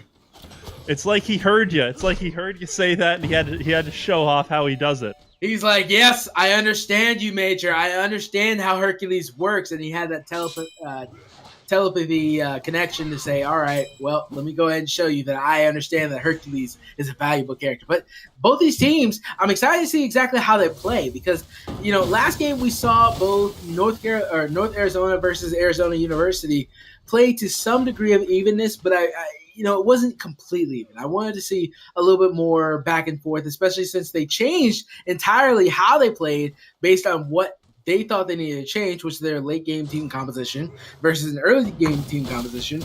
Yeah. It still didn't work out. So this time around, I want to see if it's a little bit more even. Yeah, well, I think that both teams here have interesting win conditions. Neither team's really that early. Neither team's really that late. They have elements of both. There's a big, it's just going to depend on how well they can execute in certain positions and how well they funnel the resources into the people that need those resources. Right now, with Pittsburgh looking to invade, nothing's up, but they're aggressively pathing into that jungle. It's how much can you strip away? How much can you look to go into these deep ganks? How much can you function around the map? It is a very interesting dynamic. Well, both teams are just kind of finding their gold around the map. Nobody actually looking for anything aggressive just yet. And this is it looks like one of those matches where we're basically waiting for who wants to try and aggress first, who wants to try and take that first shot. Because the unfortunate truth is that depending on where you are in the game, who takes that first shot actually dictates who dies the most on either side. If you take the first shot, you could end up losing 3-4 versus the other team who only loses 1, depending on what kind of shot you take. Yeah, this is the difference is properly executing and engage, and it seems an easy thing if you play ranked, if you play just casuals, if you play smite, but at a competitive level, having 5 men that can tell you what we're doing, okay, claps on this guy, they call out targets, things like that. It lets you get blown up a lot faster, and it makes engagements a lot riskier. So having that said, you have to be careful. You don't just want to randomly start a fight. You have to have a purpose for that fight. Well, the ultimate truth is that just being in comms give an advantage in comparison to ranked or Snapping's in a lot of trouble on his right side. Yeah, he's actually being in a lot of trouble, but not so much as trouble as the left side of the map as I'm Sexy ends up dying there as Ravana tries to use the ultimate, but again, 1-1 is the scoreline between the two teams, Miami and Pittsburgh. Brad Tasker dashing out into safety as it looks like Super's not wanting to try and engage against this Ravana who's really trying to push his advantage. I think that a lot of these guys are still trying to feel each other out, and that's what we saw in the result of 1-1. Yeah, that definitely is what's happening here in the middle. You were watching a lot of aggression. I don't want to explain how that Hercules ended up dying, but it was to the decoy. So a good.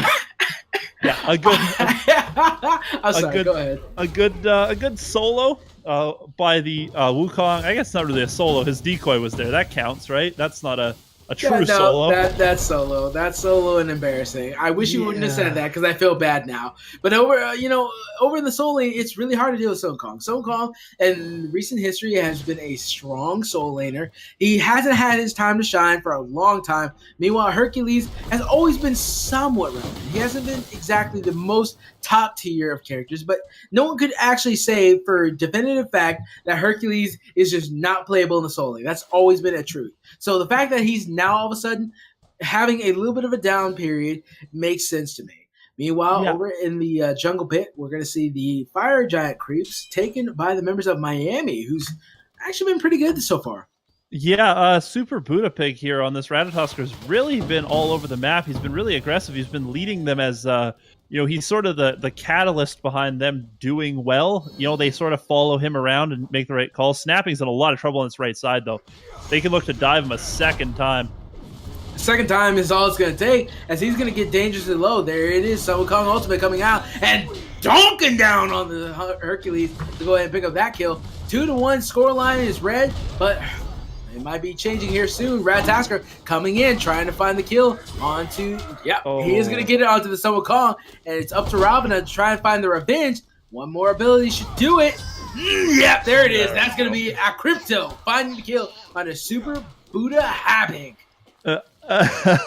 That was a good. Did I say it wrong? I think it's just. Tell me if I said it wrong. Pig. I think it's just Super Buddha Pig. He made the right play. He came over there.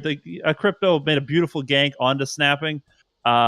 When a crypto came over, they couldn't really do anything. When Super Buddha Pig was there, you weren't going to survive. They did the best. They got the kill in return. Not the end of the world for Super Buddha Pig. He made the right call. Over in the 80 carry lane, a little bit of boxing going around as Apollo doing fairly well against Rama. What do you consider your main role position that you want to prefer when you're playing ranked or conquest or whatever? I would say support. I'm a support guy through and through.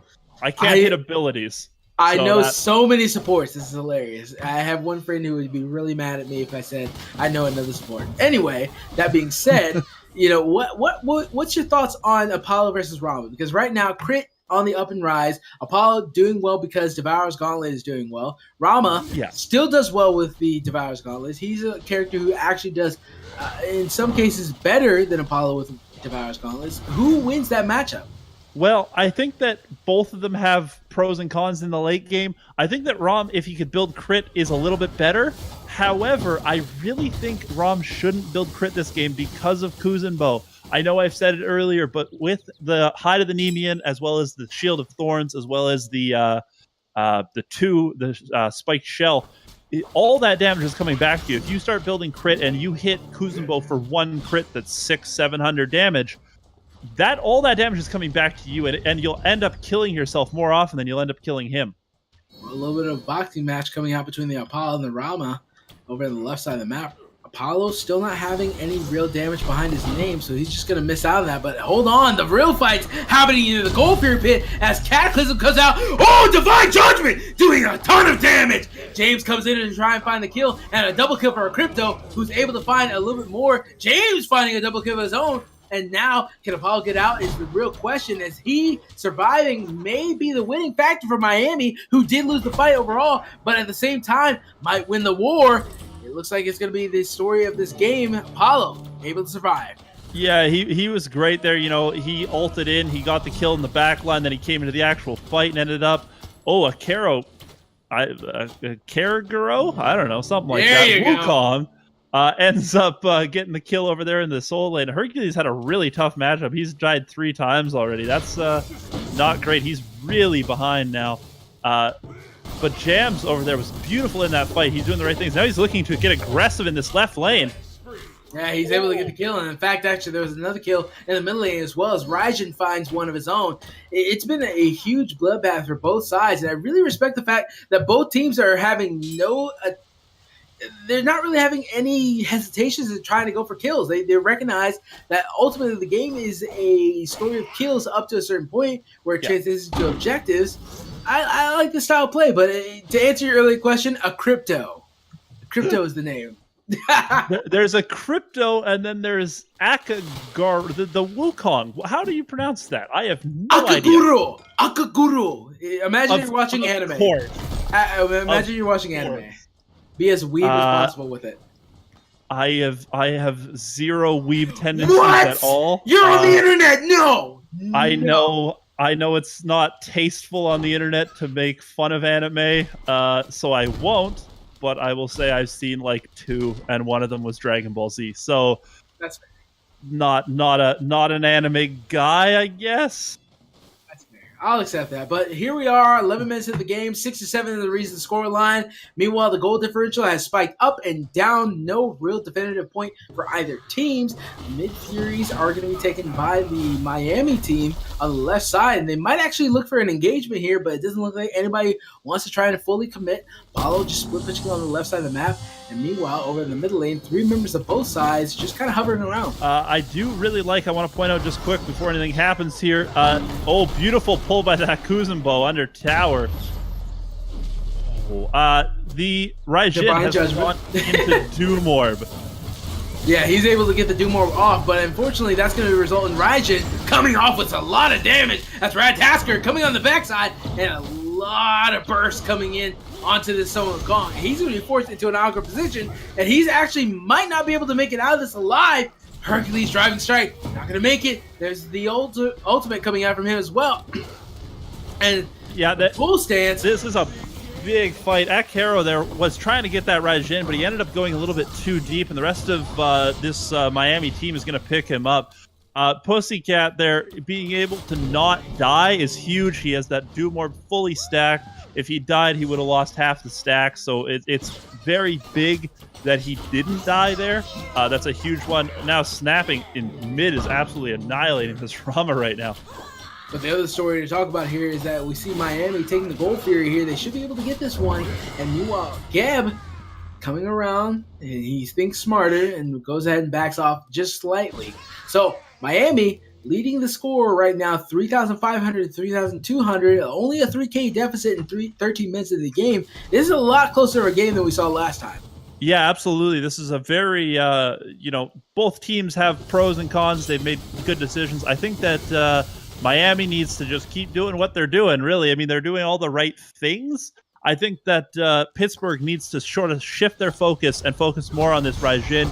He didn't go into Doom Orb. You got to shut him down as soon as he has that. You have to really focus that mid laner. Look to bring ganks onto him. Look to pressure him. See if you can get those stacks out, because if he's not fully stacked on that, it's not going to be as valuable as if it is fully stacked. And the interesting thing is that when I've talked to mid laners who, favor building Doom Orb, is that they've always said the same thing.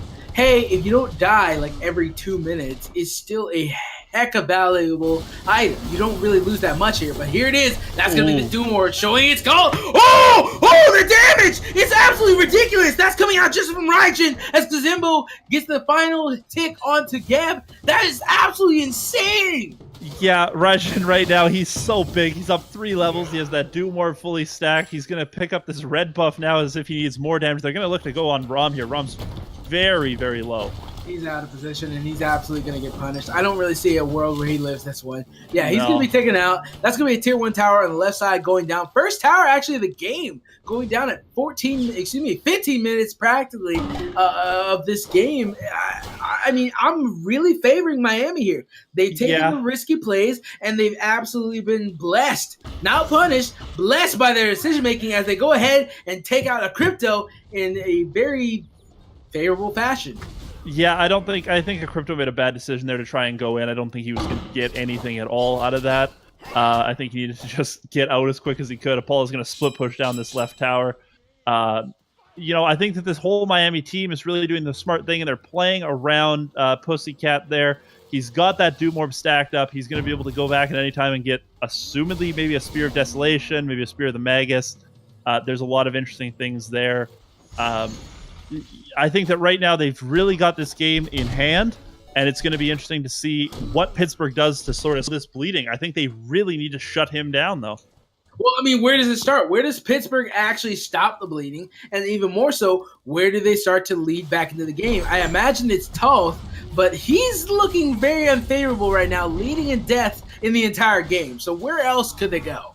Really, I think what it has to come into is the Wukong and the Ravana. Those two need to dive hard into the back line.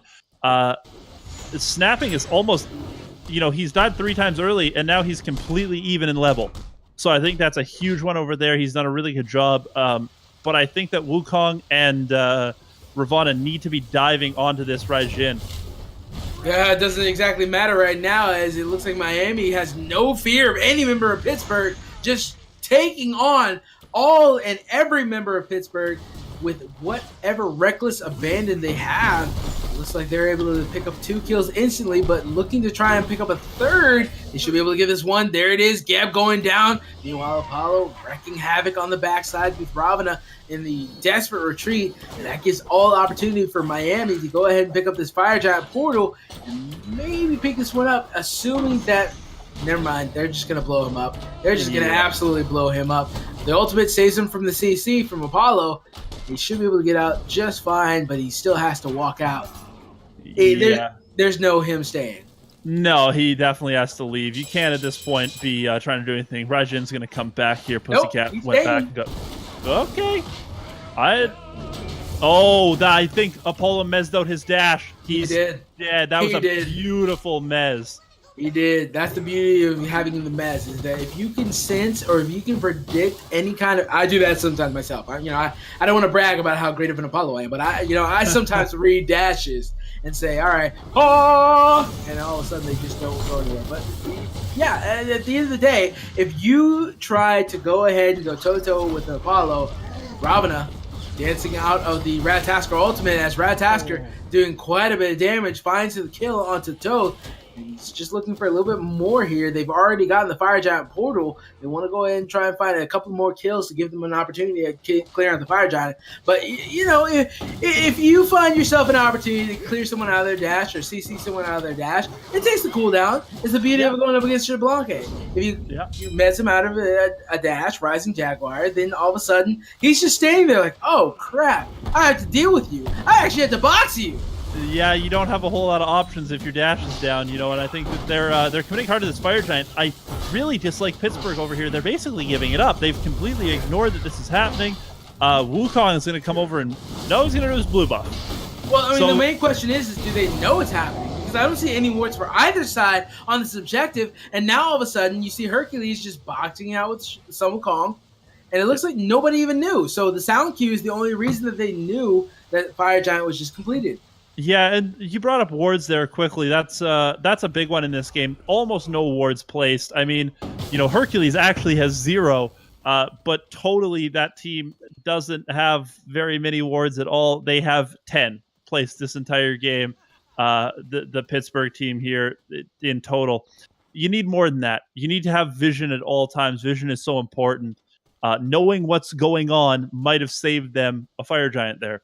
And that's a really big issue, knowing where the ganks are coming from.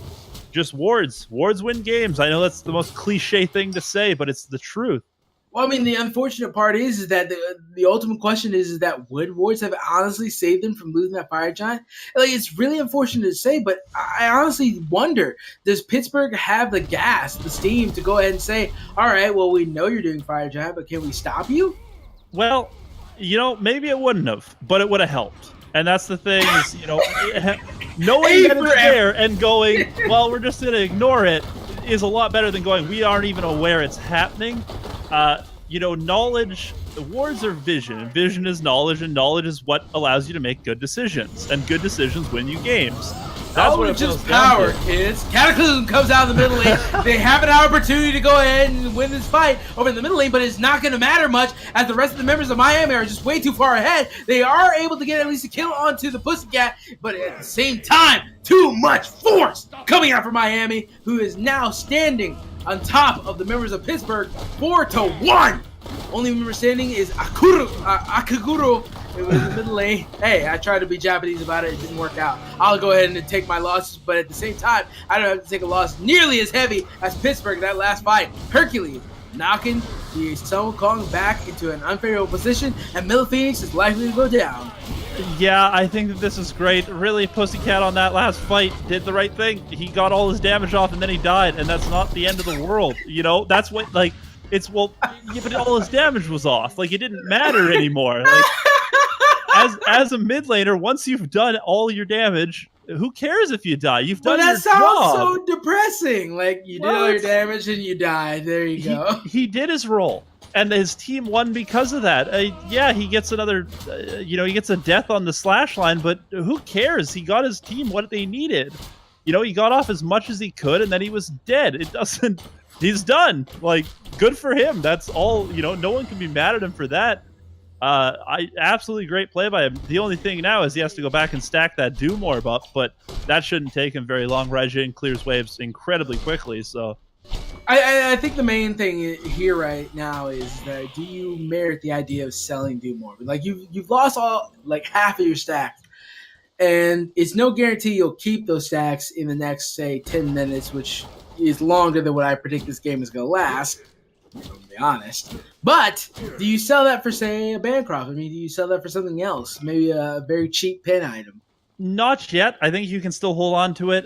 He is going to stack it up. He's almost at 40 stacks at this point, so he's this time it's not that big of a deal. If he were to die again in short notice, you might consider it, but for now, I think he's just going to get it right stacked up again quickly and not worry too much about it. Come the late game, he'll definitely sell it, but for now, it's doing its job.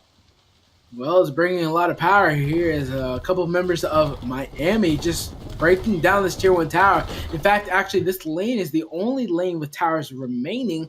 The only Phoenixes left are on the left side in this one. So I think that Miami feeling a little bit pressured, or excuse me, Pittsburgh feeling a little bit pressured for Miami as they start the fight under the tier 2 tower. They're really looking for some kind of leverage over the enemy team, but they just can't seem to find an exact winning point. But they have, however, brought this tower down to about 40, in fact, actually 30% health. In fact, actually, it's gone. And now all the members of Pittsburgh have to back off entirely as Fire Giant Portal is respawning.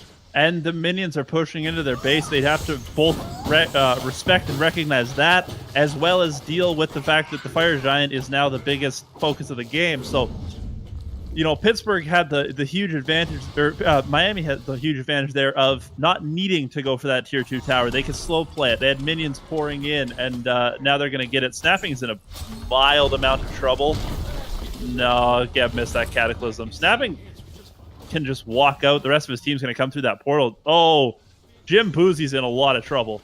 He's well, that ultimate was really weird, but at the same time, they still get a kill out of it. Yeah, I don't think it was necessary. I'll tell you that. Well, I mean, the one thing I wanted to point out here is how do you feel Kazimbo has impacted this game in particular? Because we've kind of ignored him, but Radtasker and Apollo has been the main stories of this game. Do you feel like this pick of a Kazimbo aided more so than, say, a Sylvanas or Gab or anything else? Well, I think that you could have gotten away with something maybe different. I don't think Kuzumbo is by any means the end-all and be-all of this team. He's not the reason they're winning. He has, interestingly enough, played a lot of a very aggressive support style, and Hercules has backed off and played quite passive and peely. So, shockingly, when it comes to a team fight, they almost switch their support in their solo lane, because Kuzumbo's been in the front, but I mean, they've really all been in the front. They haven't had a lot of people back onto their back line. Apollo and Pussycat have been largely untouched. Pussycat's had a bit of pressure onto him, but he just kills anyone that comes near him, so they've almost been afraid to push onto him. Well, the Middle Phoenix has responded, and now all of a sudden it's a matter of whether or not Pittsburgh can keep this Middle Phoenix. Cataclysm comes out, does a lot of work for the team in terms of CC, but oh man! Looks like Ratatasker are able to go ahead and pick up a kill. Raijin goes down. That's another stack gain lost as Geb immediately gets taken down by Jams. Jim Bosey wasn't able to get out to a safe position in time, and now all the members of Miami are turning their attention over to the left side. Phoenix should be able to pick this one up, and I don't really see any reason or any possibility for Pittsburgh to come back into this game as someone caught in a bad position, but now it's turning their attention over to the Ravana, forced to use his ultimate, and he's back into the well. 2 Phoenixes gone. 25 minutes in the game, 26, excuse me, and Miami leads 26-9. I am horribly confused by Thoth's build. I don't understand what the Divine is for. I guess Hercules is my only guess. Like that makes sense a little bit, but I don't get why you build Divine. I don't think it's necessary. Apollo's Devour's Gauntlet, that's why. I mean, I guess that I don't think you need Divine. I really don't think you need it. You know, there's a bit of healing on this side. You do need anti-heal, don't get me wrong, but I don't think that's... I mean, he just kills the Hercules there, so maybe I'm the one that doesn't know what I'm talking about, but I don't think Divine is what he needed. I think he needed to kill the squishies more importantly than he needed to counteract a little bit of Hercules healing this early in the game.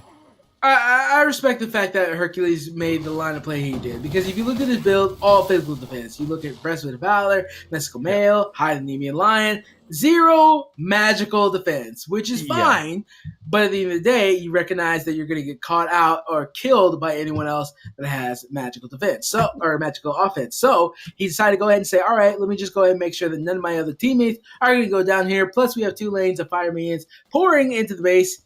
I'm not really that worried. Apollo, meanwhile, taking the Gold Fury and should be able to pick this one up. And like I was saying about the Hercules, he's been significantly more supportive in these team fights, whereas Kuzumbo's been more aggressive and more forward. If you look at it, Hercules is built much more of a supporty style. He can sort of be in the backline and help. And if you look at the people on the backline, it's going to be Wukong and Ravana. So he's sort of built to counteract those, whereas Kuzumbo, who's more forward a lot of the time, is built more towards diving their backline. It is a very weird thing to do, but it is quite interesting, and it's working quite well. I think Hercules should have had magical protections online a little sooner, but it's not a bad idea to have it the way that he has it. Well, I mean, you know, at the end of the day, Miami seems to have some kind of strategy to go with this team composition that's working out for them. Now, the question is whether or not Pittsburgh, either in the next game or even in this game, can find a response to it. Because Kazimbo, we both said, all right, well, this is weird for a support, and Hercules probably would be better as a support as opposed to a solo, but it's worked out phenomenally for them. I mean, Hercules has been taking a lot of pressure. I dare to say that if we look at the top mitigated damage, Hercules would be at the very, very top. Mm-hmm.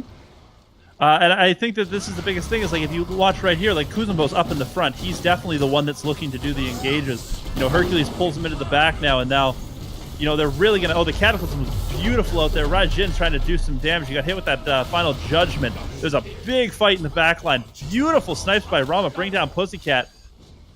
Wonderful fight. Ratatosker there. Super Buddha Pig is in the back line doing all sorts of work. That is going to be the Dia side. This looks like game. I mean, it looks like more than game. They just have to take this last Phoenix, and at the very least, that's going to mean that no one can come back from that, as we've rarely seen anybody come back from a 3 Phoenix deficit, and nobody here to respond. Phoenix and Titan going down. Miami taking the win over Pittsburgh in Game 1 of this best of 3. Absolutely phenomenal. Everyone on that team played perfectly. Apollo 10-0-11. Just a wonderful game. We really didn't give him the credit that he deserved, but Jams was all over the enemy team, shooting everything. Pussycat, I feel like, you know, ended up only going 5-4-20. I think that to me is a misrepresentation of how much he did. I feel like the enemy team focused on him. They gave him a lot of pressure, a lot of focus, and he ate that focus well. He dealt with it well, and then Jam sat in the back and shot everyone and ended up doing 31,000 player damage. He deserves a big credit. To me, the MVP, even though his numbers aren't as impressive, Pussycat. Well, I mean, the beauty of Smite is that you can look at the score lines, you can look at the overall end game results, but at the same time, you can look at the stats table. And of player damage, you can see that Pussycat had second highest. He definitely made his impact in the game, so you can't take anything away from him. And he has definitely made his mark. And Pittsburgh has to take note of that. But can Pittsburgh take note of that and make a difference in next game to go ahead and take it to a game 3 as they are down one game against Miami? We'll have to wait and see. But you guys go ahead and let us know what you thought of this game as well as what your predictions are for the next game, picks and bans, or results in game is. We'll be back in just a moment as we get set up for the next one. Remember, this is Smite AVGL Collegiate League. We'll be back in just a moment.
Here we're on game 2, Pittsburgh versus Miami. Miami winning the first game quite decisively as Pittsburgh desperately tried to go ahead and find a win over the members of Miami. But more importantly, do you like codes?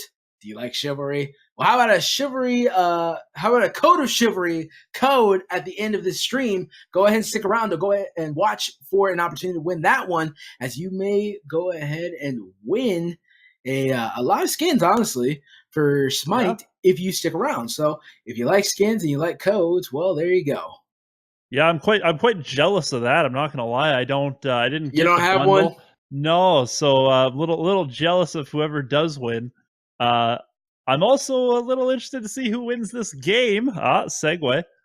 Miami did win the first game. However, Pittsburgh didn't look bad. Pittsburgh, especially in the early game, had a lot of pressure onto the solo lane. I want to see if they can continue that. If they can make that pressure in the early game onto the solo lane more map wide, if they can turn that into a little bit more. It is an interesting matchup. I want to see just how much they can change. Well, I think that even though you're very nice to these guys, I think Pittsburgh played pretty bad, honestly. I think Miami played, mediocre overall as far as, because you think about it this way. So Miami had a huge lead from a long period of time, but we only saw one fire giant actually going to either team, if I remember correctly, in the last game, which is really uncharacteristic. But if you see right now, Pittsburgh deciding to go ahead and take that Raijin away from the enemy members of Miami and say, all right, well, we know you can do a good job with that. Let's go ahead and take that away and maybe build a Doom orb of our own. And I do like I like this these picks here. They're very reminiscent of the last game. Yeah, Ratatasker and Kazembo pretty much reflects what we saw last game, but I think more so alarming is the fact that we don't know exactly what they're reliant on with Kazembo for, because we even saw last game, Kazembo didn't entirely give a lot to the guys on the side of Miami. It wasn't like Kazembo was the definitive factor of their win. It was more or less a combination of a lot of other things. So I'm not sure what exactly they're hoping for here. But over on the side of Pittsburgh, Toth and Hoi Yi, two very strong characters individually. So off the bat, if we're talking about just what we're seeing gods-wise, I got to give it to Pittsburgh. Yeah, I definitely think so. But I mean, this is an almost exact run back of last game, is it not? I mean, Hoi Yi was. Wasn't in the last game, if I remember correctly. He was not.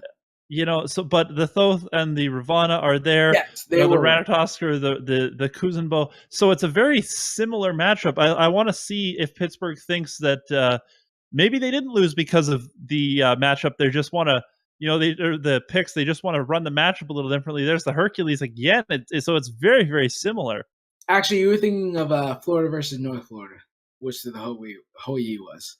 So Arizona versus North Arizona. But yes, you are correct. That is what I'm thinking of. Yes. I want to go on a vacation. That's what that is. But anyway, I mean, yeah, basically we're seeing kind of a repeat of last game, because Hercules, Kazembo, Ratatasker, all characters we've seen in the recent history. Meanwhile, on the other end, we got Ravana, Toth, Hoi Yi. Now, Toth, on the same side, Pittsburgh didn't do too well. Now, that was also because he was extremely far behind. So Final Judgment didn't do that much. I mean, every time we saw, a sporadic Final Judgment hit a couple of players, but it really didn't matter. Now, granted, that was because it was hitting some of the frontliners, but at the same time, you'd expect a little bit more out of that. Yeah, Thoth really needs to have that one-shot capability on his ultimate. To be able to absolutely chunk people is so valuable to his play style. And with this very not tanky team out of Miami, Hercules and the Kuzenbo up in the front, it doesn't work quite that way. Ratatosker, however, can get taken out. I am interested to see what they go with the mid with Raijin banned out. They've seemed to want to run the exact same composition, but with Raijin banned out, they will have to make a swap in the mid lane. Well, now they're taking a little bit of time, Miami, to think about whether or not they want to go to, Chiron. I like this. I like this because it could be a mid, it could be an ADC, but you're giving that flexibility to your own team and say, all right, Pittsburgh, what do you think it is? Yeah, now it's locked in there. I will, sorry to interrupt you. I really want to see a Morrigan picked up on the side of Miami. With Raijin banned out, with Soul, with Kronos, you have the Ratatosker already. I would not be surprised to see a Morrigan picked up on this Miami squad. Don't apologize all the time. Cut me off. But the point is that I agree with you. I think that I would really like to see the Morgan. I would really like to see a lot of things out of these guys to go ahead and counterpick that Chiron. Even in fact, I honestly wouldn't be too upset. Okay, I take it back. I take that back entirely. But in general, they're going to go ahead and pick up the Ganesha and let that highlight. And they're still looking for a solo laner, I imagine, as Ravana, typically speaking, is a jungle pick. And they're taking a little bit of time to think about this one. But Odin, I wouldn't be too opposed to. They could pick up. Odin's banned out. They could pick up Nemesis, so it is going to be Ravana in the solo lane. That is quite interesting to see that with the Nemesis. Or it could be Ravana. It could be Ravana. Yeah, Ravana in the solo lane, Nemesis in the jungle is my estimation. That is very interesting to see. I think they are afraid of that Kuzenbo being so tanky up in their front line, and it was really disruptive. It wasn't quite as flashy, but having that Nemesis to shred away those protections is going to be quite helpful into this tanky Kuzenbo Hercules squad.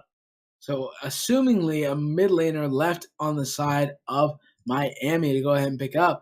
I don't know necessarily what they want to pick up here. I wouldn't be opposed to a Poseidon. I wouldn't be opposed to, say, even a Janus, just to give a little bit more flexibility to some of these rotations. Give Ratatasker the option to go ahead and take those portals as opposed to his ultimate, and then use the ultimate as a kind of a finalized kill maneuver is a very viable option. But at the same time, they still have a lot of options to go ahead and pick out. And the whole reason, the Morgan. Okay. There it is. I was about to say, I really want to see that Morgan because we've seen it synergized in the North Arizona games. Morgan and the Ratatosker. If you put those together, you have two Ratatosker ults that is so devastating. Both of them can show up and do huge damage.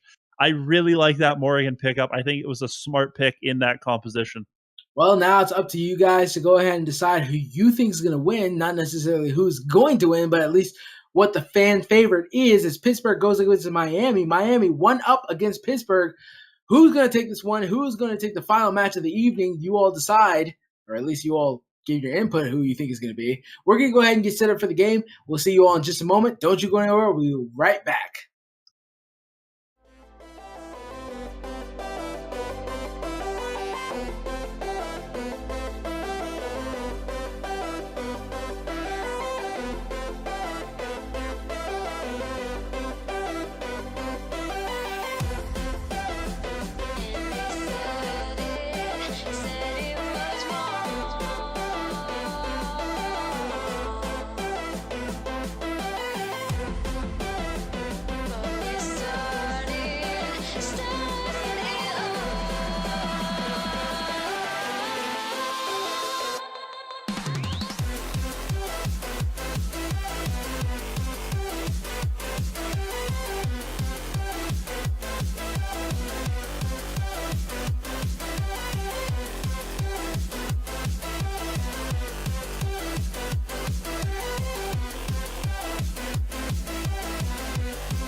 Well, here we are in game number 2 of this best of 3. Pittsburgh versus Miami. Miami leading 1-0 in favor of Pittsburgh. And the question remains as whether or not Pittsburgh can go ahead and take game number 2 and bring this to a game 3, or whether or not Miami's just going to go ahead and steamroll on to finishing off the series.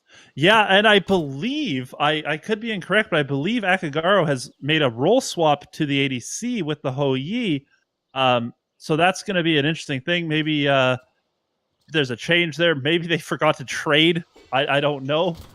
He's ranked 10 Hou Yi. I don't know if it was a forget to trade, assuming that, it is a role swap. I don't know about a forget to trade. Well, maybe they forgot to trade last game, huh? There you go. All right, fair enough. I don't know, but I'm pretty sure there's a switch there. We'll see how that changes. I mean, that changes your team dynamic. Different players have different play styles and different roles, obviously. So it is an interesting thing to see. That is something that I want to keep my eye on and take note of. Well, right now it looks like Miami is able to farm a little bit more efficiently, as they did take the Fire Giant Elementals as well as the right side mid camps. Have the luxury of taking the left side mid camps if they elect to do so, but there is a rotation from the dual lane on Pittsburgh's side. Go ahead and take the Oracle, so it looks like they're going to go ahead and try to defend that. Nope, don't even recognize this happening, so they just go ahead and decide to take the left mid Harpies, whereas Oracles are going to go over to the guys in blue Pittsburgh. Yeah, I think that was the right call. With Ganesha starting there, it allowed them a lot more pressure. They got through their buffs quicker. They got into the lane, and then they go and get those oracles. Although on the flip side, there was a lot more pressure on the right side of the map with Snapping and Super Buddha Pig because they had a 2-on-1 advantage over there. So, Yamta's in so much trouble. Yeah, he's in a little bit of trouble here, but he's able to go ahead and recover from it and get back into safety, as a very wounded Super Buddha Pig is going to just go ahead and back. Hercules, not really too fazed by the whole situation. He's actually back into a favorable situation and misses the Earthbreaker. I'm disappointed. Oh! He gets under the tower and able to get a lot of damage off, and that is going to be the curse. Sprint coming out, and there's the knock of Earthbreaker, gives the opportunity for a kill, and one kill happened on the left side of the map, as well as the right side. Miami showing the same characteristics of the last game. I'm sorry. I'm so sorry, Emu. I got hype. No worries, brother. I am all for the hype. Jams gets the solo onto Akagaro on that other side of the map. That was a beautiful Hercules. He did miss the Earthbreaker, like he said. I thought that was the end of it. And then he driving strike under tower to get that one. There's a quick pause, but this is bad news because Jams is in the mid lane. This could be really bad for the... Oh, it looks like Akagaro DC'd. Yeah, I wouldn't pay too much attention to that. Usually DCs or pauses last very low unless specified otherwise. But, just going back to that last play over in the Soul lane, I mean, it's really weird, but Miami has made a living off of this strange let's put 2 people in the Soul lane, let's put 2 people in the middle lane, but let's leave Chiron off to his own devices to just try and make something happen and see what happens. And they really made a story of this. I mean, Chiron was able to go ahead and farm up very effectively on his own. And on top of that, they were able to make 2 kills happen without really having a favorable, quote-unquote, matchup with the exception of Soul lane. I believe that Jams' kill onto Akagaro was because Akagaro DC'd. I didn't see it. I was looking at the solo lane fight just like you.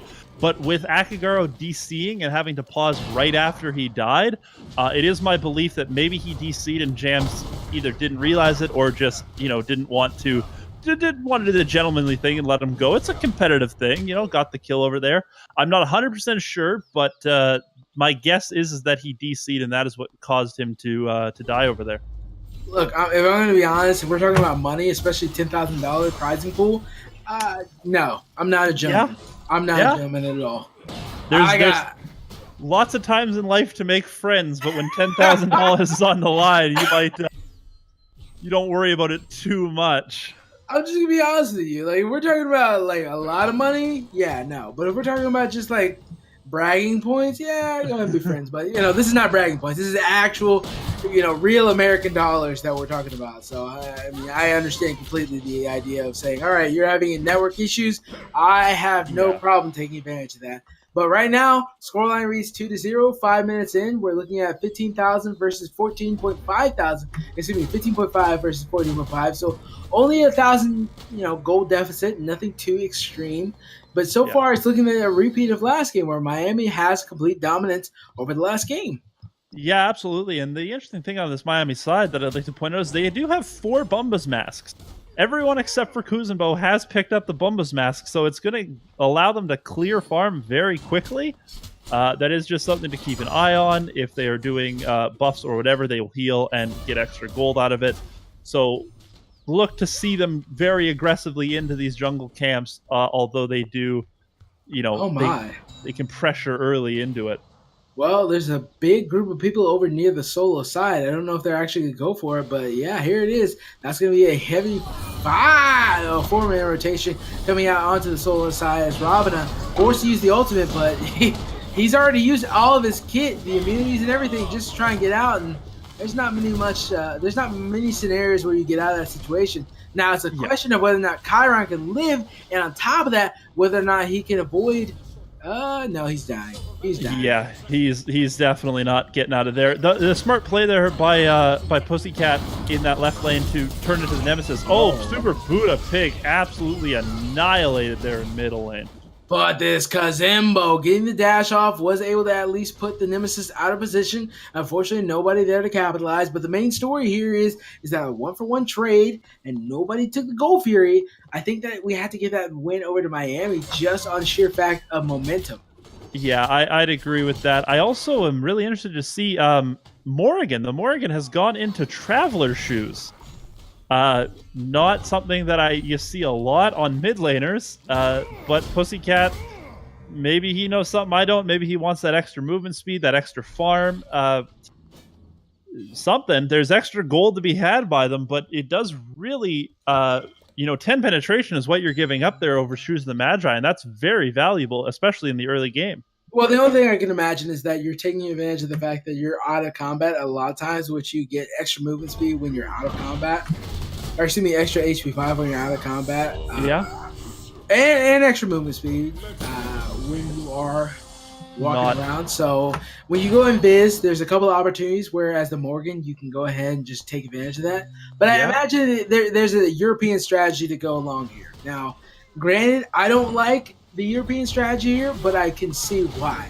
Here, meanwhile, Hercules knocking up the Nemesis, getting her out of position. She's completely separated from the team before she used both dashes. Meanwhile, Ratatasker up in the air as Ganesha used the ultimate. Ratatasker trying to find the kill onto the backside, able to get it. Toth not finding the Divine Judgment. Ganesha gets taken out by Ratatasker, in fact, even though Hercules using the Earthbreaker.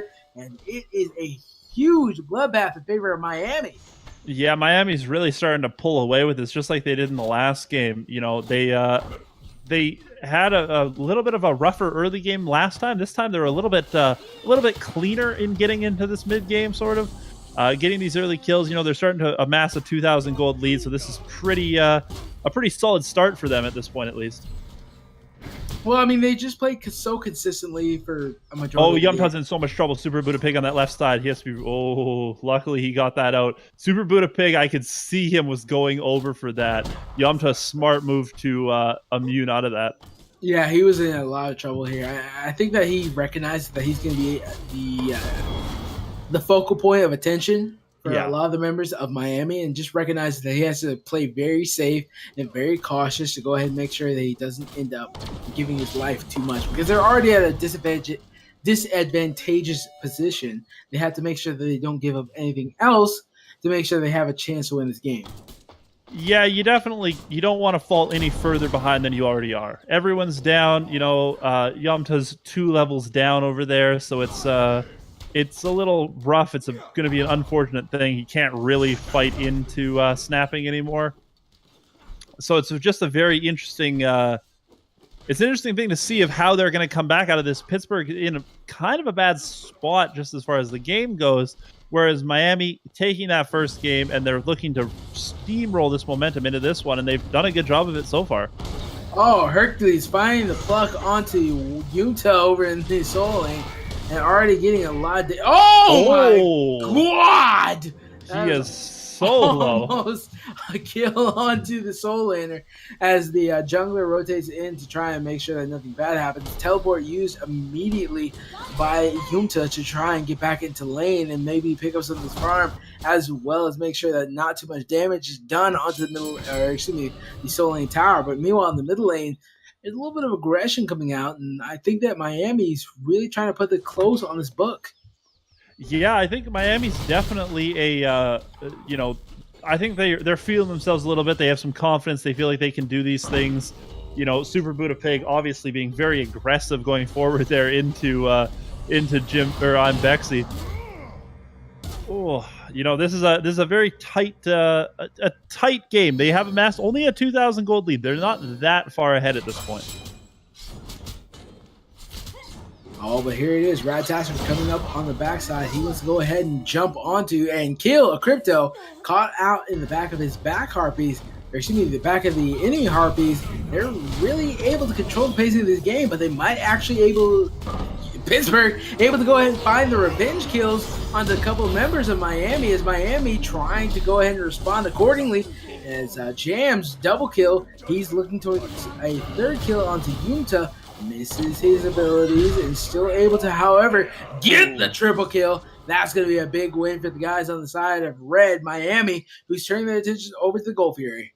Yeah, and really the biggest thing there was Jams rotated so well. Jams rotated before anyone else did. He showed up. Snapping's in a mild amount of trouble here. He could get brought down, but he's so big. He can heal so much. He's really just zoning everyone out to allow his team to get that Gold Fury. Really, this is a good sign for Miami. That was a great rotation by Jams, and it definitely paid off dividends there, getting him a triple kill and winning them that fight, and then eventually getting them the Gold Fury. Well, I mean, it was just such a great performance by Miami. They just went ahead and said, all right, we're ahead. We know what we want to do. We know how we want to do it. Let's just go ahead and do it. And they just went ahead and, sorry for the redundancy, did it. They went ahead and said, all right, well, we are going to go ahead and focus down our key targets, get these fights, get these kills, and then take the Gold Fury. And now you're looking at a team who's at 11 minutes, which is really surprising. At 11 minutes, 5K ahead in gold and experience. That is not something that's very common in Smite. And if anything, that is indicative. It's a really hard word to say. Indicative. There we go. Yes. To say, all right, well, you've lost. Yeah, it's definitely it's a bad situation. At this point, it looks like they're gonna answer onto this tier 1. Yomta has to be a little careful. The rotation is kind of coming over. I don't know what just kind of coming over. Radtasker up in the air. He's probably going to go into safety, but at the same time, no, he went in. He went in and say, all right, I'm going in for the kill. And it didn't exactly work out just yet, but Hercules fighting 1v2. He's still going to go ahead and try and go for something, but unfortunately, that's just not going to be anything happening. Kazimbo made his way over. It looks like Radtasker is, Nemesis making her way out of the fight, where she was the main focal point of a kill opportunity, and both teams deciding to back off. Yeah, absolutely. I mean, really good fight in that right lane. Super Buddha Pig going back in was risky, but that was sort of both teams there did the right plays to not give up the kill. Fantastic on both sides, really. Jams has to be a little careful. There's some, they're pinging him out there.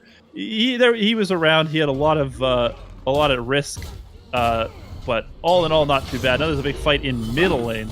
Yeah, they're actually going into a huge fight. I'm supposed to get finds a kill on the Yumta, who is actually going to turn around and turn their attention over to the Ganesha Jim Boozy. That ricochet actually did a huge amount of damage. Sunbreaker doing a lot more. It looks like Miami's going to have to back off significantly, but they still were able to at least pick up the first kill of that fight and then turn around and say, all right, well, we got the first kill. Now time to turn back. Yeah, and they did allow Hercules to go over there and farm all by himself. He's, with Yomta rotating over, Hercules is going to be able to get, maybe not this tower. Yeah, he's not going to end up getting he's going to get the tower, but the teleport is going to be in there. So definitely that was good for snapping. He got quite a lot of left alone. He got some farm. He got the tower. So he'll be happy at the very least. No, I mean he did a fantastic job. He got a tier 1 tower. That was actually the first time of the game, believe it or not. It was 14 minutes in and we got the first time of the game. And he's still putting on a lot of pressure. I mean, Hercules, that's what he does best. And with shoes of Warrior Tawai plus Breastplate of Valor, he's doing a fantastic job at just being a nuisance all across the map. And now all of a sudden, they just need to go ahead and stop him before he gets too big. And they're trying to do so, in fact, with Ravana missing a couple of abilities, but at the same time, focusing on Hercules, who actually turns his attention over to picking up this Nemesis. Oh man, they should be able to get this one. A Crypto is in a dangerous spot. Nemesis goes down after a combined effort from the members of Miami, while I'm Bexy goes down as well, the Pussycat. Yeah, Bexy got his ultimate off, but it did almost no damage to snapping. He was fine. The Ganesh, that was a really well-placed Ganesh ult. Well placed, but not well enough. He's actually going to end up not setting up his team for too much kills, as the rest of the members of Miami still looking for more kills. But at the same time, they lost 3 members, which is actually indicative of what you were saying. Yeah. Well-placed Ganesha ultimate that ended up giving them the opportunity. Yeah, really, that was a really well placed by Jim Boozy there. He sort of brought his team back in. Akagero showed up, and he's quite big in this game. He's level 16, 4-1-0 now, or 4-1-1, sorry. So he's definitely got something going on. That's really, to me, the key to their success is gonna be in Akagero, as how well he can do in these team fights. Now that he's showing up, now that he's hit level 16, he can start showing up to these fights and see how well this Pittsburgh team fight actually is. Well, we'll see how well this Pittsburgh team fight actually is here in a moment. Miami is leading the charge 12-6 with a gold deficit in favor of them, about 5,000 gold. It's just a matter of whether or not they can go ahead and keep that advantage, as Gold Fury is being teetered around but not actually committed on. Yeah, I think Miami kind of wanted to do it, but they didn't really have all the people over there necessary to truly fully commit. It was a little risky, so I think it's a better idea to just back off and wait until later on. Wait till you get a few picks, and then you can actually do some damage. Ravana versus Hercules. Looks like it's heavily in favor of Hercules, who almost got the kill onto Utah. And he almost got caught out, but was able to back just in time before Rad Tasker found him out in the jungle. Well, on the backside, I think ultimately the mainstay of the whole match is that Miami has been controlling this entire matchup.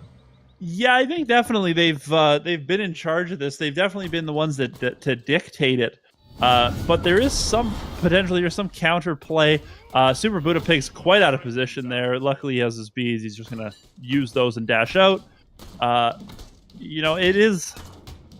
It's a very slow. Crypto's sort of out of position in his own jungle. Ooh, he's trying to get out of this, but he might actually fall here. But at the same time, someone who helps him is still as good as dead, depending on the scenario. And it actually looks like Pittsburgh might actually find some kills out of this. There's a lot of attrition available to the members of Pittsburgh, who was able to find at least one kill, despite the fact that Pittsburgh lost someone against Miami. And Hercules just trying to go ahead and dance around, recognize that no one else is there to help him. Yeah. Already down to a very low health pull point. Silence is available. There it is, Ravana. And 2 kills to 1. So that was a very favorable fight in favor of Pittsburgh.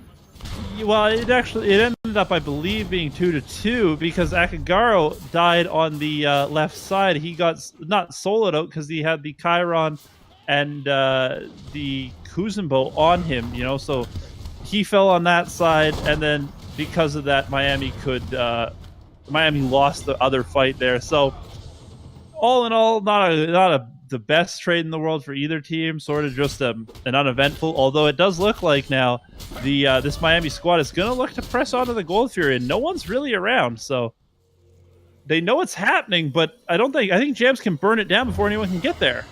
Well, I mean, the thing is with the Gold Fury is that you have to take that with a grain of salt. Like, you have to say, all right, well, if we lose this, we don't lose the game, but it's still very hurtful. It puts you down gold, and you don't really ever want to be down gold. The red team already has a big lead. Miami already has a gold lead in this game. So giving them an even bigger gold lead is just even harder to come back from. And so Pittsburgh, unfortunately is going to lose that. It is just an unfortunate timing in which they do lose that Gold Fury. Well, now all of a sudden we're looking at Miami matching up against Pittsburgh, saying, all right, well, who wants to go ahead and try and step up to us? And it doesn't look like anybody on the side of Pittsburgh wants to try. Nemesis in an awkward position. She's actually going to be stunned out. And there it is, the boulder coming from snapping as a Crypto tried desperately to just, farm out. And he ended up actually paying with it for his life. Yeah, Crypto, and this is the biggest thing here, is that Crypto and I'm Bexy both level 12. It's really difficult. They're behind their own support in terms of farm. And they're trying to be impactful, but they just can't because they're so behind. And Yumta now in the jungle in so much trouble. This Miami squad is just all over them. They're everywhere. Ratchet up in the air. He wants to come down. He lands onto the Toad, who had Aegis up and ready. And so that was a little bit of misplay onto the Rat-Tasker, but at the same time, Tower is still vulnerable for the members of Miami. Not too many people who can respond, and still ended up with the kill happening anyway. Meanwhile, Hercules chasing out the whole Yi, able to get a lot of damage off. And Jams killing off Yumta on the backside. No one paying attention. Tier 1 tower in the middle lane going down. That's going to be leaving one Tier 1 tower left at all. There was only one Phoenix, multiple Phoenixes left available. Yeah. And I don't see many opportunities for Pittsburgh to come back. I think that if they can get a Fire Giant steal here, they'll be in a lot better position.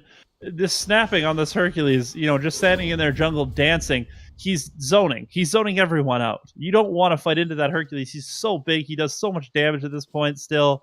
You have to get by him, and you just can't. He's going to Earthbreaker you or driving strike you back.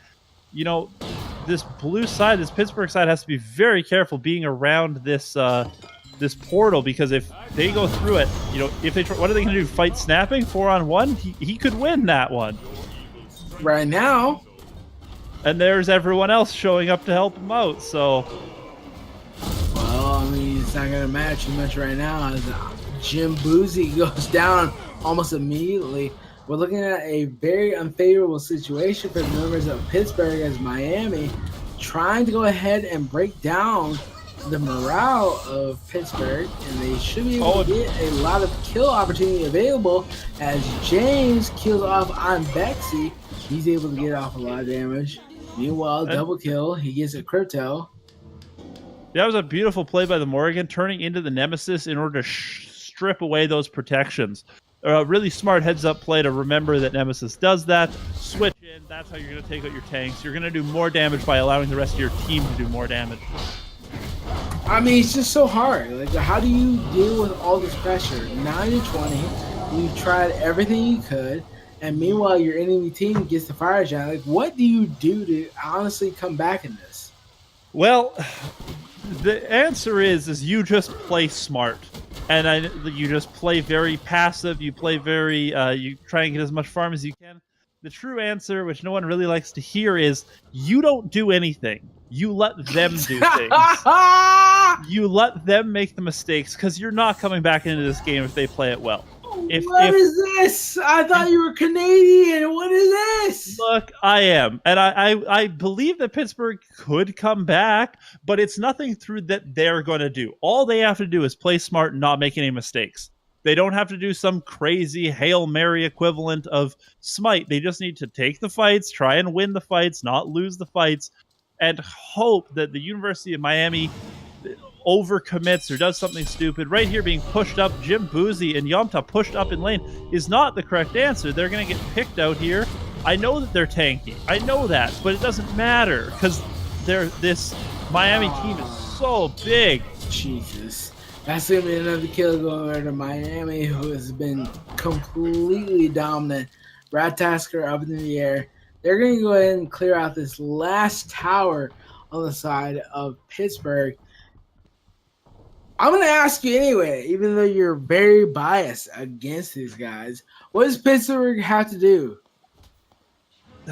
They just really need to not get picked, to not overextend, to really play smart. It's not looking good, though, either way. You don't have faith. There you go. I will admit I do not. I think they're in a really bad spot here. It's right at the end. A crypto there does get Super Buddha pick, so that is a positive. You know, that is what they need to do. They need to defend these things properly, but they're in a really bad situation. Well, it doesn't matter how bad of a situation they're in, as a multitude of members of Pittsburgh is retreating the base, whereas a bulk of Miami members took down that left side Phoenix, as well as the middle side Phoenix. Just walked through and did nothing spectacular. Yeah, you're in a tough spot right now. Again, when you're down, 16,000 gold, anything you do is, even if you do the right thing, a lot of the time it ends up with the wrong results. They're trying to contest this gold fury. They actually steal it. That's well done. Yeah, but that doesn't matter too much, as we're seeing a couple members of Pittsburgh try to fight here, but two members are already going down, and all of a sudden, three. There's Bexies. Let's do the counter. Let's do the counter. Four. And five. That's the deicide. That one, no one's going to be up for another 23 seconds. They still have Fire Giant. Yeah, you could run down this middle lane. I don't even think you need the Phoenix. They just might take it for safety's sake, I guess. They're going right into the Titan. Well, I mean, to be fair, think about it this way. How many Titans have been, how many towers have been taken by the members of Pittsburgh? That's a 0. That's a 0. Well. Yeah, that's a fair point. At this point, they're just cleaning up kills in base. Super Buddha Pig actually going to drop there, so Akagaro's stats are going to look a little better. They might actually survive. Oh, it looks like they're going to survive this. Yeah, they're going to survive. A little too much clowning around, perhaps. Well, maybe not clowning around, but just couldn't finish. But they're going to give it another shot. Oh, there's Shams with the triple kill. Double ADCs now. Morrigan turns into the Chiron. Nice Thoth ult by Bexy there. Oh, they need to stop resetting this. Well, they're trying to give their best, but something happens every time, and they back off. But at the same time, here it is. There it is, your champions of this set. Miami taking a 2-0 against Pittsburgh. I'm not surprised in this one. Yeah, they ended up being well. Big shout out to Jams, 14-1-2. That's a good game. He ended up there with the godlike, so shout outs to him. I'm sure he's pretty happy with his performance in that game. Pittsburgh had moments. I not a lot of them though. That's the problem. You can tell they're good players. They did some things right, but they just fell behind. I felt like they were a little outmatched, which just happens sometimes. But all in all, a great game. Huge congratulations to both teams. But to me, good game to Jams especially. He did quite a lot of work on that Chiron. Well, we had fun having all of you all here for the matchups. It didn't exactly go very competitive in terms of back and forth, back and forth, back and forth, back and forth, but we still enjoy your company. So you all go ahead and let us know what you thought of the series in your own minds, as far as how you thought it went, as far as how you all thought it went.